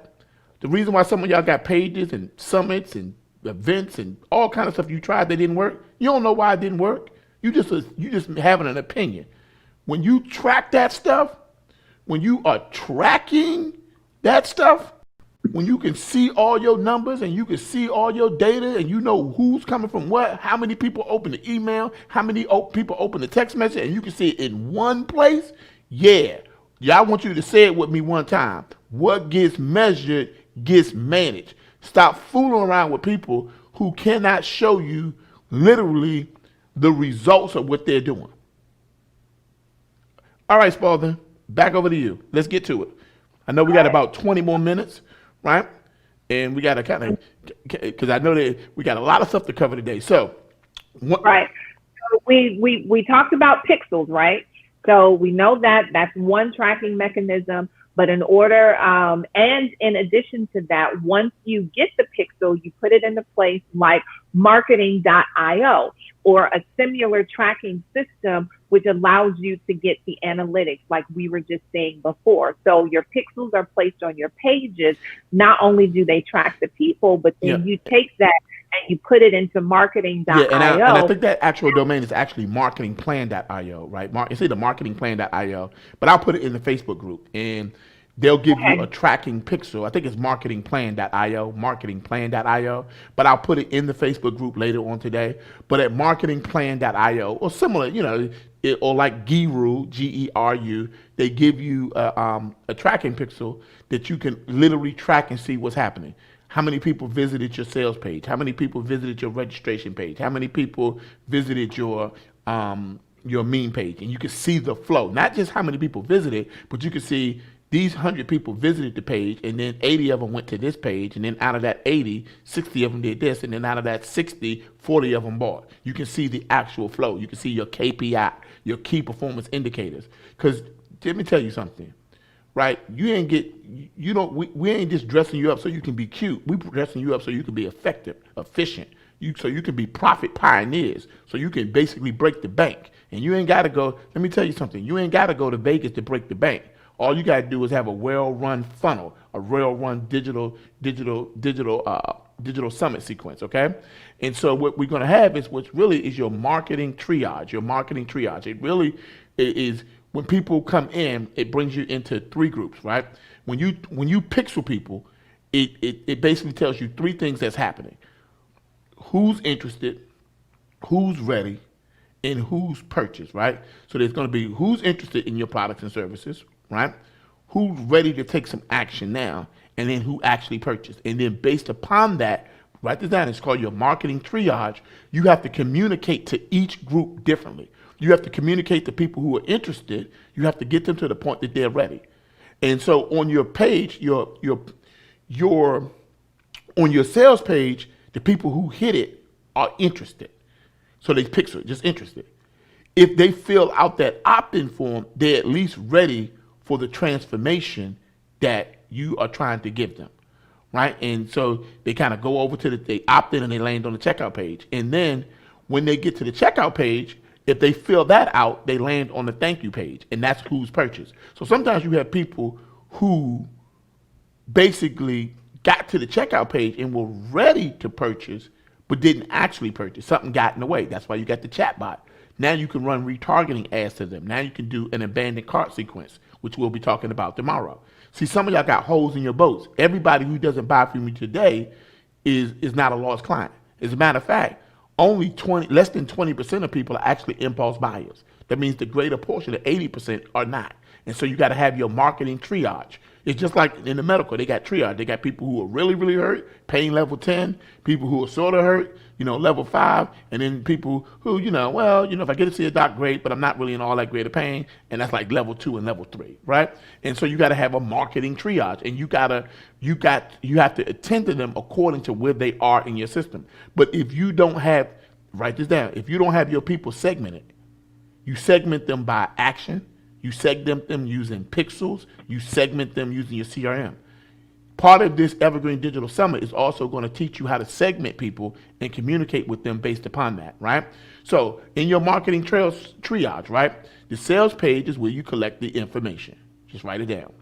The checkout page is where you collect the credit card. Never discuss price on your sales page, because all you're trying to do is build value and see if they're interested. When they opt in on the sales page, they go to the checkout page. And the checkout page is where they get to put their credit card down. It's the place where you reveal the price. Now, we know that they were interested. So if they don't buy, we can now run an abandoned cart sequence to see, hey, why didn't you buy? Did you need help? Was there confusion? Did you need a payment plan? You can kind of target them, right, with segmented emails, segmented text messages, just for people who proved that they were interested but didn't necessarily buy. How do we know they were interested? Because they opted in on the sales page. So you don't want people who were interested and people who don't buy. You don't want to assume that they're all the same people. That's why you segment the, listen, write this down. Always separate the sales page from the checkout page. Don't ever try to sell them and check them out at the same time. Sales page must always, it's a rookie mistake. It is a rookie mistake. I'm telling you right now, I can always tell when I'm dealing with a rookie, because what they do is they basically put the sales page and the checkout page together. Never do it. There's the sales page and then there's the checkout page. That way you can run an abandoned cart sequence. Let me use that example. You go to Amazon, you click that button to buy something and you don't buy it, you're going to get an email later on from them say, hey, by the way, we noticed that you didn't buy this. Is there anything that you needed? We can help you. Here's a reminder. You can click right here. They run an abandoned cart sequence. They made it famous. And then, so in your triage, the sales page is where you collect the information. The checkout page is where you collect the credit card. Sales page is where you collect the information of who was interested in the products and the services that you had to offer. The checkout page is where you collect the credit card so they can actually purchase the products and services that you offer. And the thank you page means that the transaction is complete. It's the three separate groups of people. And you're trying to move them along in your flow, okay? And so you're starting to move into your sales flow, right? Flow equals funnel, funnel equals flow. So now we're coming down to some of your big questions. How the heck do we make these people show for our summit? And secondarily, how the heck do we make these people buy? If you wanted to know the answer to that question, go ahead, put it in the comment section. Go ahead, hit the heart button, the like button if you're watching someplace else. If you're in the private Facebook group, put heck yeah, I wanted to know about that. I know what you're thinking. How the heck do we make them show? How the heck do we make them buy? Well, one of the ways we make them buy is through retargeting. Right. And so I'm going to turn this over to none other to the goddess, to the expert, to the guru, to the hostess, to the mostess, but y'all don't know she is a communication goddess. And I'm going to turn it over to her. But I can tell you the answer is real simple. Communication, communication, communication. Right? Because basically you don't realize that you've entered into a relationship with these people. You've entered in somewhat of into a type of business to client relationship. And in any relationship, you want to break a relationship, the easiest way to break a relationship is to have no communication. Tell you. All right, Spalding, back over to you.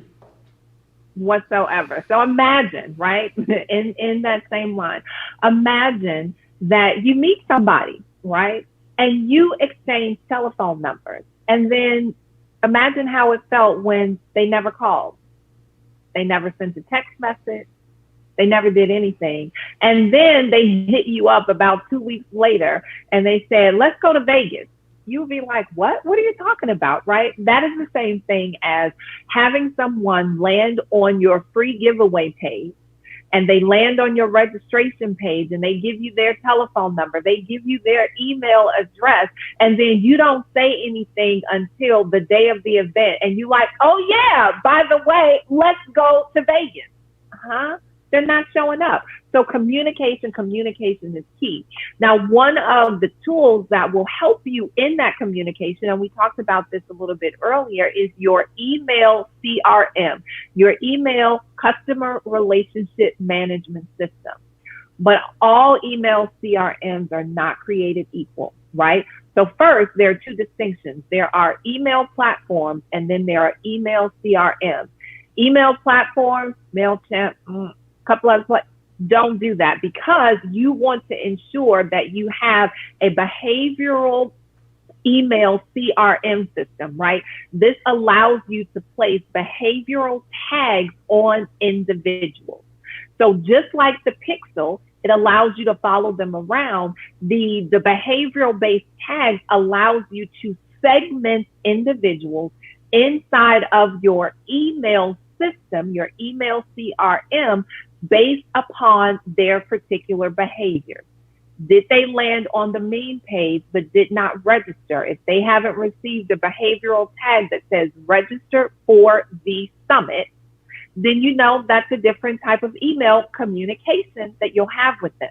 If you have individuals that may have landed on the sales page, but they did not fill in the opt-in form to get to the checkout page, then that behavior indicates something, because your email CRM will say or not say that this particular individual is interested because they opted in. So you know how to tailor your communication platform via email to those individuals. So you want to use email CRM systems that have behavioral tags. So what will you need for your summit in order to communicate very effectively with the individuals that are showing in place? So you want to ensure that you have your behavioral-based email CRM, that you have a text messaging CRM, and you have a Facebook Messenger CRM. And if you just want to get sexalicious, right? You don't want to be shabalicious, but if you want to get sexalicious, then you can also have your chatbot system, and you can have a personalized imaging system. Now, one of the great things that we are going to do, it will be available at the end of the summit, and we make sure that we post it inside of the Facebook group, is that we're going to have all of our super secret tools that we use. So we're going to put that inside of the Facebook group, and you'll be able to click on the link and see what some of our favorite things are. And if I might mention this, because I know we got about another 10 to 15 minutes, Spalding, right, is that number one, is that back in the days, they used to be like, it's email, and you just had to get everybody on your email list. And that was the one way where you communicated with them. And they said, no, text message. And then all of a sudden you got text message. Then it was like, no. Chatbots. No. Facebook Messenger. These days, it's not about one form of communication. It's not about them being where you are. It's about being everywhere they are. You got to hit them on their email, hit them by text message, hit them by Facebook Messenger. You didn't put this digital summit on for them not to show. You didn't have them register for them not to show. You got to get with the game. You got to get with the game plan. That's like meeting somebody that says, "Look, I got a cell phone number, but I ain't got an email." Or better yet, you can contact me by email, but I don't got a cell phone number. You be like, "Huh? What?" You in the Stone Age. Yeah, What? exactly. You can call me, but you can't text me. Come on. You got to be everywhere they are.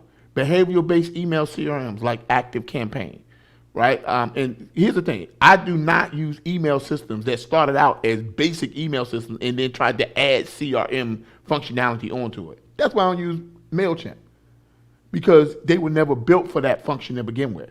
Neither was Constant Contact. That's why they don't do it so well. And by the way, when you use Constant Contact, all you're doing is showing your age. It's just like somebody who still got an AOL email address. Get out of here, right? Text messaging CRM. I ain't talking about can you collect people texting your cell phone. I'm talking about your text messaging CRM. You should be able to advertise them on automatic pilot. Send out a text message every day, or send out a chain. Send out a not a chain, but a one email today, another text message 3 days from now, another text message 5 days from now, 5 minutes before the event, things like that. Your Facebook Messenger bot, And so I'm going to put in there some of my favorite systems. I'm going to put it into the private, elusive, exclusive Facebook group. I'm going to put it there, the Evergreen Digital Challenge Facebook group. I'm going to put my tools there just for you. So if you want them, just go there. Now, here's what I will tell you. The personalized imaging system. Did you know not only can people get a text message, but they can get a text message where they get an image with their name on it. So in other words, that's something like really next level, and we'll talk about that, where you can be holding a card, a blank card, and on that card it has that client's name. And each person, let's say you got 2,000 people, each person sees a text message, but their text message with their picture, with their card, only has their name on it. And it can get really sexy. You got to wow these people. Remember, the purpose of your event, people don't go to your event because of the hotel that you're having it at. They come to your event because of the experience that they're planning on having at the hotel that you happen to be having your event at. And you can give them the same level of experience if you do some things the right way. When we talk about behavioral-based CRMs, you can track their actions. Good CRMs have tagging systems. Who opened the email? That's a tag. If they didn't open the email, you might say, hey, let's send them a text message and say, hey, by the way, we just wanted to remind you that the event is coming up at 6 o'clock and we want to make sure you're there. Well, how do you know that? Because you had a tag that says, I'm going to send out this email at 9 o'clock a.m. Whoever hasn't opened it, I'm going to tag them. Whoever opened it, tag open email. Whoever didn't open it, tag them to put didn't open email. Okay, got it. Everybody who didn't open the email, I want to send a text message to them to say, hey, by the way, I want to remind them. See? You're not sending a text message to everybody, but to the text message to the people you know didn't open the email. So these are things that you can do with your summit, because they're not going to show. You keep on thinking they're going to show just because they registered. Go ahead and think that all you're going to do is have 2,000 people who register and 2 people who show. Go ahead. It's going to be real shabalicious. Back over to you, Spalding. All right. So inside of that, as we begin to quickly wrap this up and let you all go, is that this is the minimal, right, that you'll need in order to communicate effectively, right? With your email CRM system, you'll need 21 emails written. And Trevor, if you can begin to pull up my board, please. Yep, okay. Text messages, you have 17 text messages minimally that should be going out, and 9 Facebook bot messages. Now listen, kind of the rule of thumb. I suggest y'all take a screenshot of that, because I'm about to pull it away. So I'm going to give everybody 5. I'm going to give them a countdown. 10, 9, 8, 7, 6, 5, 4, 3, 2, 1. So the magic numbers are 21, 17, 9. That's the lottery, right? 21, 17, 9. I hope they got it, but jackpot. if they got the workbook, emails, right? they're gonna be in business. 17. They're gonna be in business. But if they ain't got the workbook, 17 text messages. Bless their soul. And 9 Facebook Messenger. So again, one of the reasons, and those numbers vary a little bit, right? So your email individuals who open up their emails, that number has declined a lot, right? So you can begin to talk to them quite frequently via email, because right now it probably is on average about a 20% open rate, right? Text messages people get immediately, and that's because the text is really personal to them. The phone is always in hand. They always have it on the screen.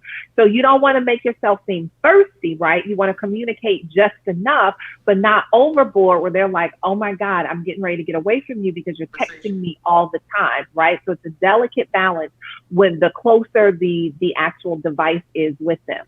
Now, Facebook Messenger, even though it is a social platform, one of the things that you want to do is decrease the number, because it is also a newer platform. So they are still figuring out kind of like the regulations, and they are saying, okay, is this a marketing type of message that is being sent out? Is this an informative message that is being sent out? And you don't want to find yourself in a category where you are blacklisted, which they are doing now, because again, they're trying to figure out what is just enough based on the feedback that they're getting from all of the individuals that are there. So again, Facebook Messenger is still a little newer, but it doesn't mean that it is not effective, but you don't want to bombard it and not have a lot of people clicking on the messages that you're sending, because then you'll get blacklisted and they won't send messages out to anyone. So just a little tidbit, and we'll talk a little bit more about that. So now we're going to go to the Trello board. And this is one of the things that we were telling individuals about, and we've been talking about it all throughout the summit. When you share how you feel at the end of each one of the trainings and give us the biggest takeaways, those individuals that have followed us all 5 days and have provided their takeaways, this is one of the bonuses, which is our holy grail of communication templates that we are going to give to you at no additional cost. But communication is key. So when those questions come up, right? Curiosity is the birthplace of insight, right? What gets measured gets managed. So as you begin to think about, how do I get people to show up? And how do I get individuals to buy? You have to communicate with them. Communication is key. And so we're going to take a small look at our screen over here and talk about what that communication looks like. So this is my Trello board, right? This is my Trello board. And this is the Trello board that they get utilize as a result of when they go to sharehowyoufeel.com. If they follow the instructions, once they do this, the free giveaway that they get is the Trello board, where you break down all the emails, all the textbook messages, all the bot messages, give them a template. All they got to do is fill it in. Is that what you're saying, E.R. Spalding? Just want to check. That is what I'm saying. They will get access to my personal Trello board. I will personally make them a copy. And in that, not only will they get the PDF guide of all of these templates, they will also get editable, right? So they don't even have to worry about transposing. They just go in there and type it, put a little tweaks in there. The date of my summit is, right? The things that you're going to walk away with. So yes, they get all of this if they go and just share their biggest takeaway. I mean, it's like, you know, I don't know. It's a no-brainer, right? Just go over there and do it. That's all I have to say. So let's just take a look for those individuals who take massive action, what they'll get. So you'll get the summit email templates. And again, we said that there are 21 emails, but this is how they are broken down. And this is when you want to communicate with people. So you want to promote your event, right? So you may have been in business, you have individuals that are already on your email list, or guess what? If you have used getemails.com on your pages, individuals who have been there that have their emails have been scraped off of there, right? Because they landed on your page, you can begin to put them in your list and also promote to them. So there are 6 email templates that they will receive inside of there. And we recommend that if you are promoting, you do anywhere from 1.5 to 2 weeks, right? Anything beyond that is too long inside of the digital space. Anything short of that, you're not giving yourself enough time to fully maximize what could be possible. So if you have a 2-week time span, that is roughly 3 emails a week. So think about it almost every other day. So you may do a Tuesday, Thursday, Saturday, or a Monday, Wednesday, Friday, right? So give yourself 3 emails in there. Then when they register, right, when they register, you will have an after summit registration email templates that are in there as well. And so those after registration, as you can see, they are all in yellow, and you have 3. So you have your initial confirmation email that says, hey, you are confirmed, right? And it also gives the event details. We get started on this day, this time. You can put some instructional information in there. The next email number 8, you want to make sure that you provide value. So you're constantly giving value, because price only matters in the absence of value. So this gives you another opportunity to provide value. And then your 9th email is your 24-hour communication, which says, hey, in 24 hours, we get started, and you iterate all of the important details. You want to be on this page. This is how you download the workbook. This is how you get access to all of the bonuses that may be there. And then there is your during the event, during your summit communication sequence, right? And we're just saying if you do a 3-day summit, right? Obviously, if you have more days, then you add more templates. If you have fewer days, if you do a 1 or a 2-day summit, then you won't need all of these. But on average, we recommend about 3 days. What this sequence provides you is that you have an AM or an early afternoon, depending on your time. So say your event starts at noon, then you want to make sure that you send an early AM email. But if your event starts, say, in the evening, say at 7 p.m., well, you don't want 12 hours to go by between communication. So maybe you send that email out around 1, 2 o'clock. And then the next email on that day is a 30-minute reminder, right? In 30 minutes, we get ready. So minimally every day of your summit, you want to send 2 email communications, one in the morning/afternoon, depending upon the time, and then 1 email 30 minutes before. And then you have your after summit email sequence. And this is where people really, really drop the ball. So we've had this phenomenal event, right? And then afterwards, you don't say anything to me, right? We just had a date and now you don't call me. So you want to make sure that you thank individuals for coming, and you also remind them about your summit special offer, right? So thank you for coming.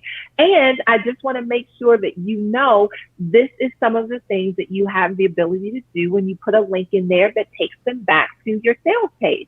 Now, if you have a behavioral-based email CRM, guess what? What gets measured gets managed. So when people click on the link in your email, it'll tag them and say, click the link in the email, and they landed on the sales page. You see, beginning to see how all of these things work and connect together? If you have it available, you can put a testimonial in there about someone that you have helped, someone who has been transformed, again, giving them a glimpse into the future that they can have by investing in themselves. And then you have a FOMO, like, hey, we're getting ready to close the doors. You won't be able to access the vault anymore. This is the only time that you can go ahead and do it. The price is going to increase. You can get it by being a beta tester for free, right? Or, you can do it at $27 a month. So you want to put your FOMO factor in there as well. And so that's after that. And then I threw in here just for a bonus, this is your abandoned cart sequence. And we'll talk a little bit more about that when we do day 5, which is all about the checkout experience and how to have a 6-figure event, right? So your abandoned cart email sequence will remind them of what was abandoned. So again, if they land on a page and don't get there, don't check out, you want to say, hey, this is what you missed. So again, these are all of the templates there, and you will have them for your text messaging. You will have them for your bot templates. I also even threw in Twitter, because every now and again, there are still a couple of people that are on Twitter And there are a few other bonuses that are in there, and those bonuses will be those resources that we talked about. You'll get the chart and map. So again, share how you feel, right? And you'll be able to get access to all of the communication templates that you will need to run a highly successful and super sexy digital event. All right. So with that being said, we are coming to the end of day 4 of our 5-day Evergreen Digital Summit Challenge, right? We are rounding out day 4, and we have been talking about sexy sales pages that convert. Sexy sales pages that convert. The goal here is to sell the vision and position the action. Sell the vision and position the action. Price only matters in the absence of value. Price only matters in the absence of value. So again, we want to be communicative when individuals come. We want to be able to target individuals. So we put pixels on our pages. We want to be able to gather as much information and really get to know them. And we want to be able to measure the things that we are doing so that we can manage them properly, make tweaks when we need to, and move forward from there. So with that being said, you now have a sexy sales page. I think that's a correction, right? What, Trevor? We have The a sexy as hell sales page. sales page. And when you begin to put all of these things together, stage 4 for you is actually going to be complete, right? It's going to be complete. So there are some of you that are sitting there and you're just like, oh my goodness, we've been here for 4 days, Spalding. Just go ahead and tell me, I want you to go ahead and do it for me, right? I see the vision. I like the plan, and I don't have a lot of time on my hands to be bumping around and trying to figure it out. So we want to, have you go ahead and do it for us. And for those of you where this is the right next step for you, then go ahead and go over to www.evergreendigitalsummit.com.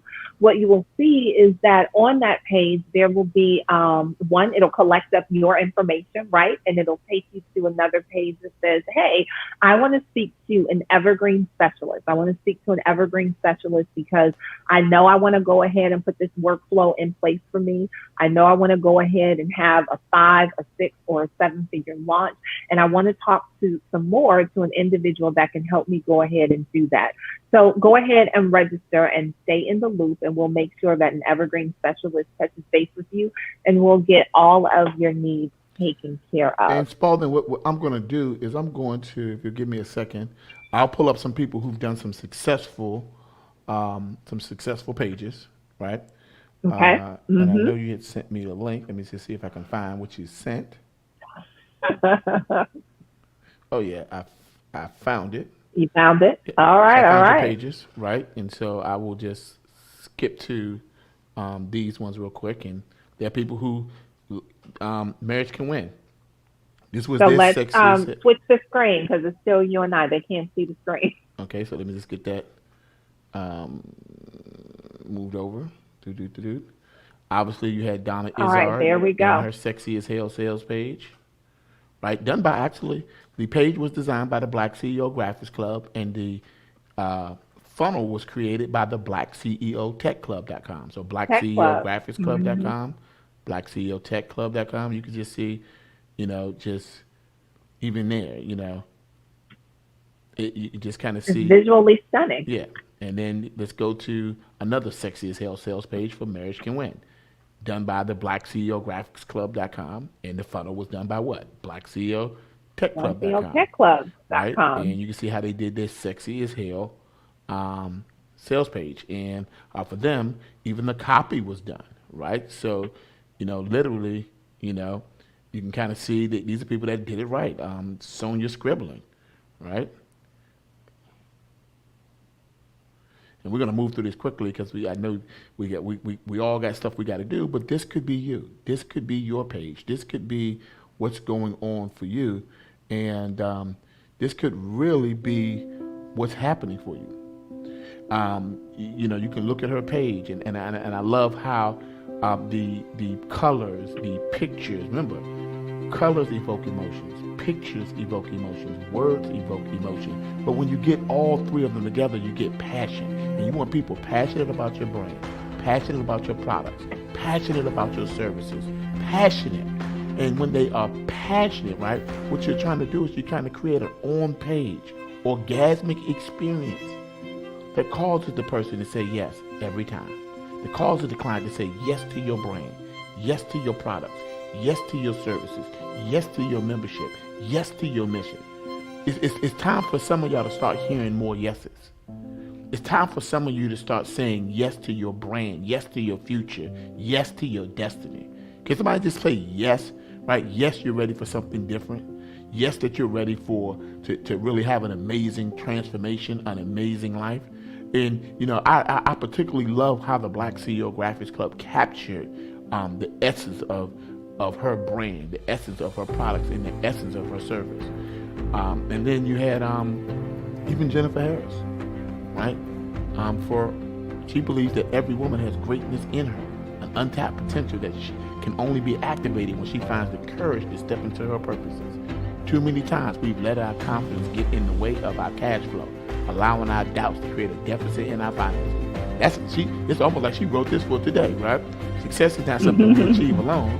I know this, but we are the networks of women like me striving to make a difference in a dollar in the world. Sometimes it can feel like you are locked in a maze of mediocrity. The hamster wheel of failure is not a place where you want to be. Colors evoke emotion. Words evoke emotions. Pictures evoke emotions. When you put them all together, you get passion. That's why she created the Purses, Power, and Pumps Greatness Academy, a place where every woman can confidently and passionately and profitably pursue her ambitions. She talks about what they teach at her academy. There we go with that wow factor.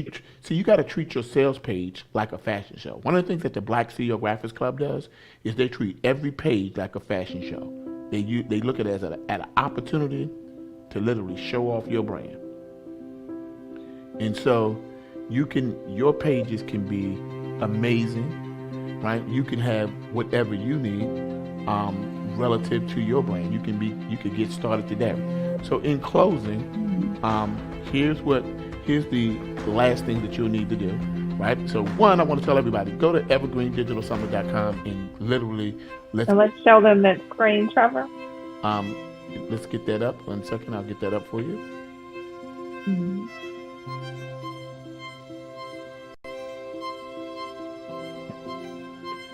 So there we go. So one thing we want everybody to do is we would love for you to share your biggest takeaway and also share a testimonial for us. And obviously we have a big gift for you, which is you're going to get ER Secret Communication Trello board that we literally use for our clients every day.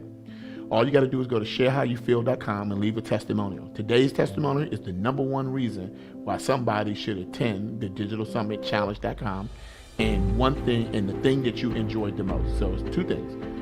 One reason why somebody should attend the 5-day Digital Summit Challenge, and two, the thing that you enjoyed the most. So just record your number one takeaway from today's training, right? Make sure you mention Black CEO and Black Woman Startup and your host with the most, Trevor Ott, and your hostess with the most, ER Spalding. And you'll see an option to share it on Facebook and when you finish, and please do that. And that's it. Use the hashtag Digital Summit 5-Day Challenge. And so that's all she wrote. The pencil broke, and it's time for you to really take your business to the next level. Spalding, I will give closing words to you. For all of those who are watching live right now, we're going to turn it over to the hostess with the mostest, and she's going to give us our closing marching orders and then give us a sneak peek into day 5. Yes.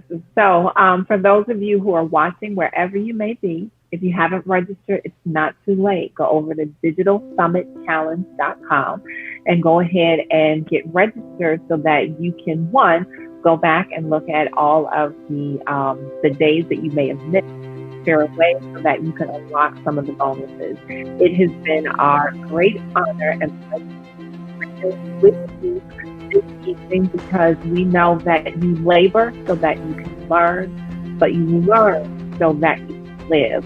And it is our greatest desire to support you in living your best life through the entrepreneurial endeavors that you uncover each and every day. With that being said, we are so excited and looking forward to day number 5, where we are going to be talking about the checkout page. So remember, in that marketing triage, right, that we have gone from individuals who are interested to individuals who are ready. And then finally, we get over to the individuals who have actually checked out, they have purchased, and you are sending them a big thank you because they have seen into their future, right? They have put their minds in the place that they want to be in life, and that happens to be with you. So we're going to be talking about the checkout page and creating a blueprint so that you can have a super successful 6-figure event.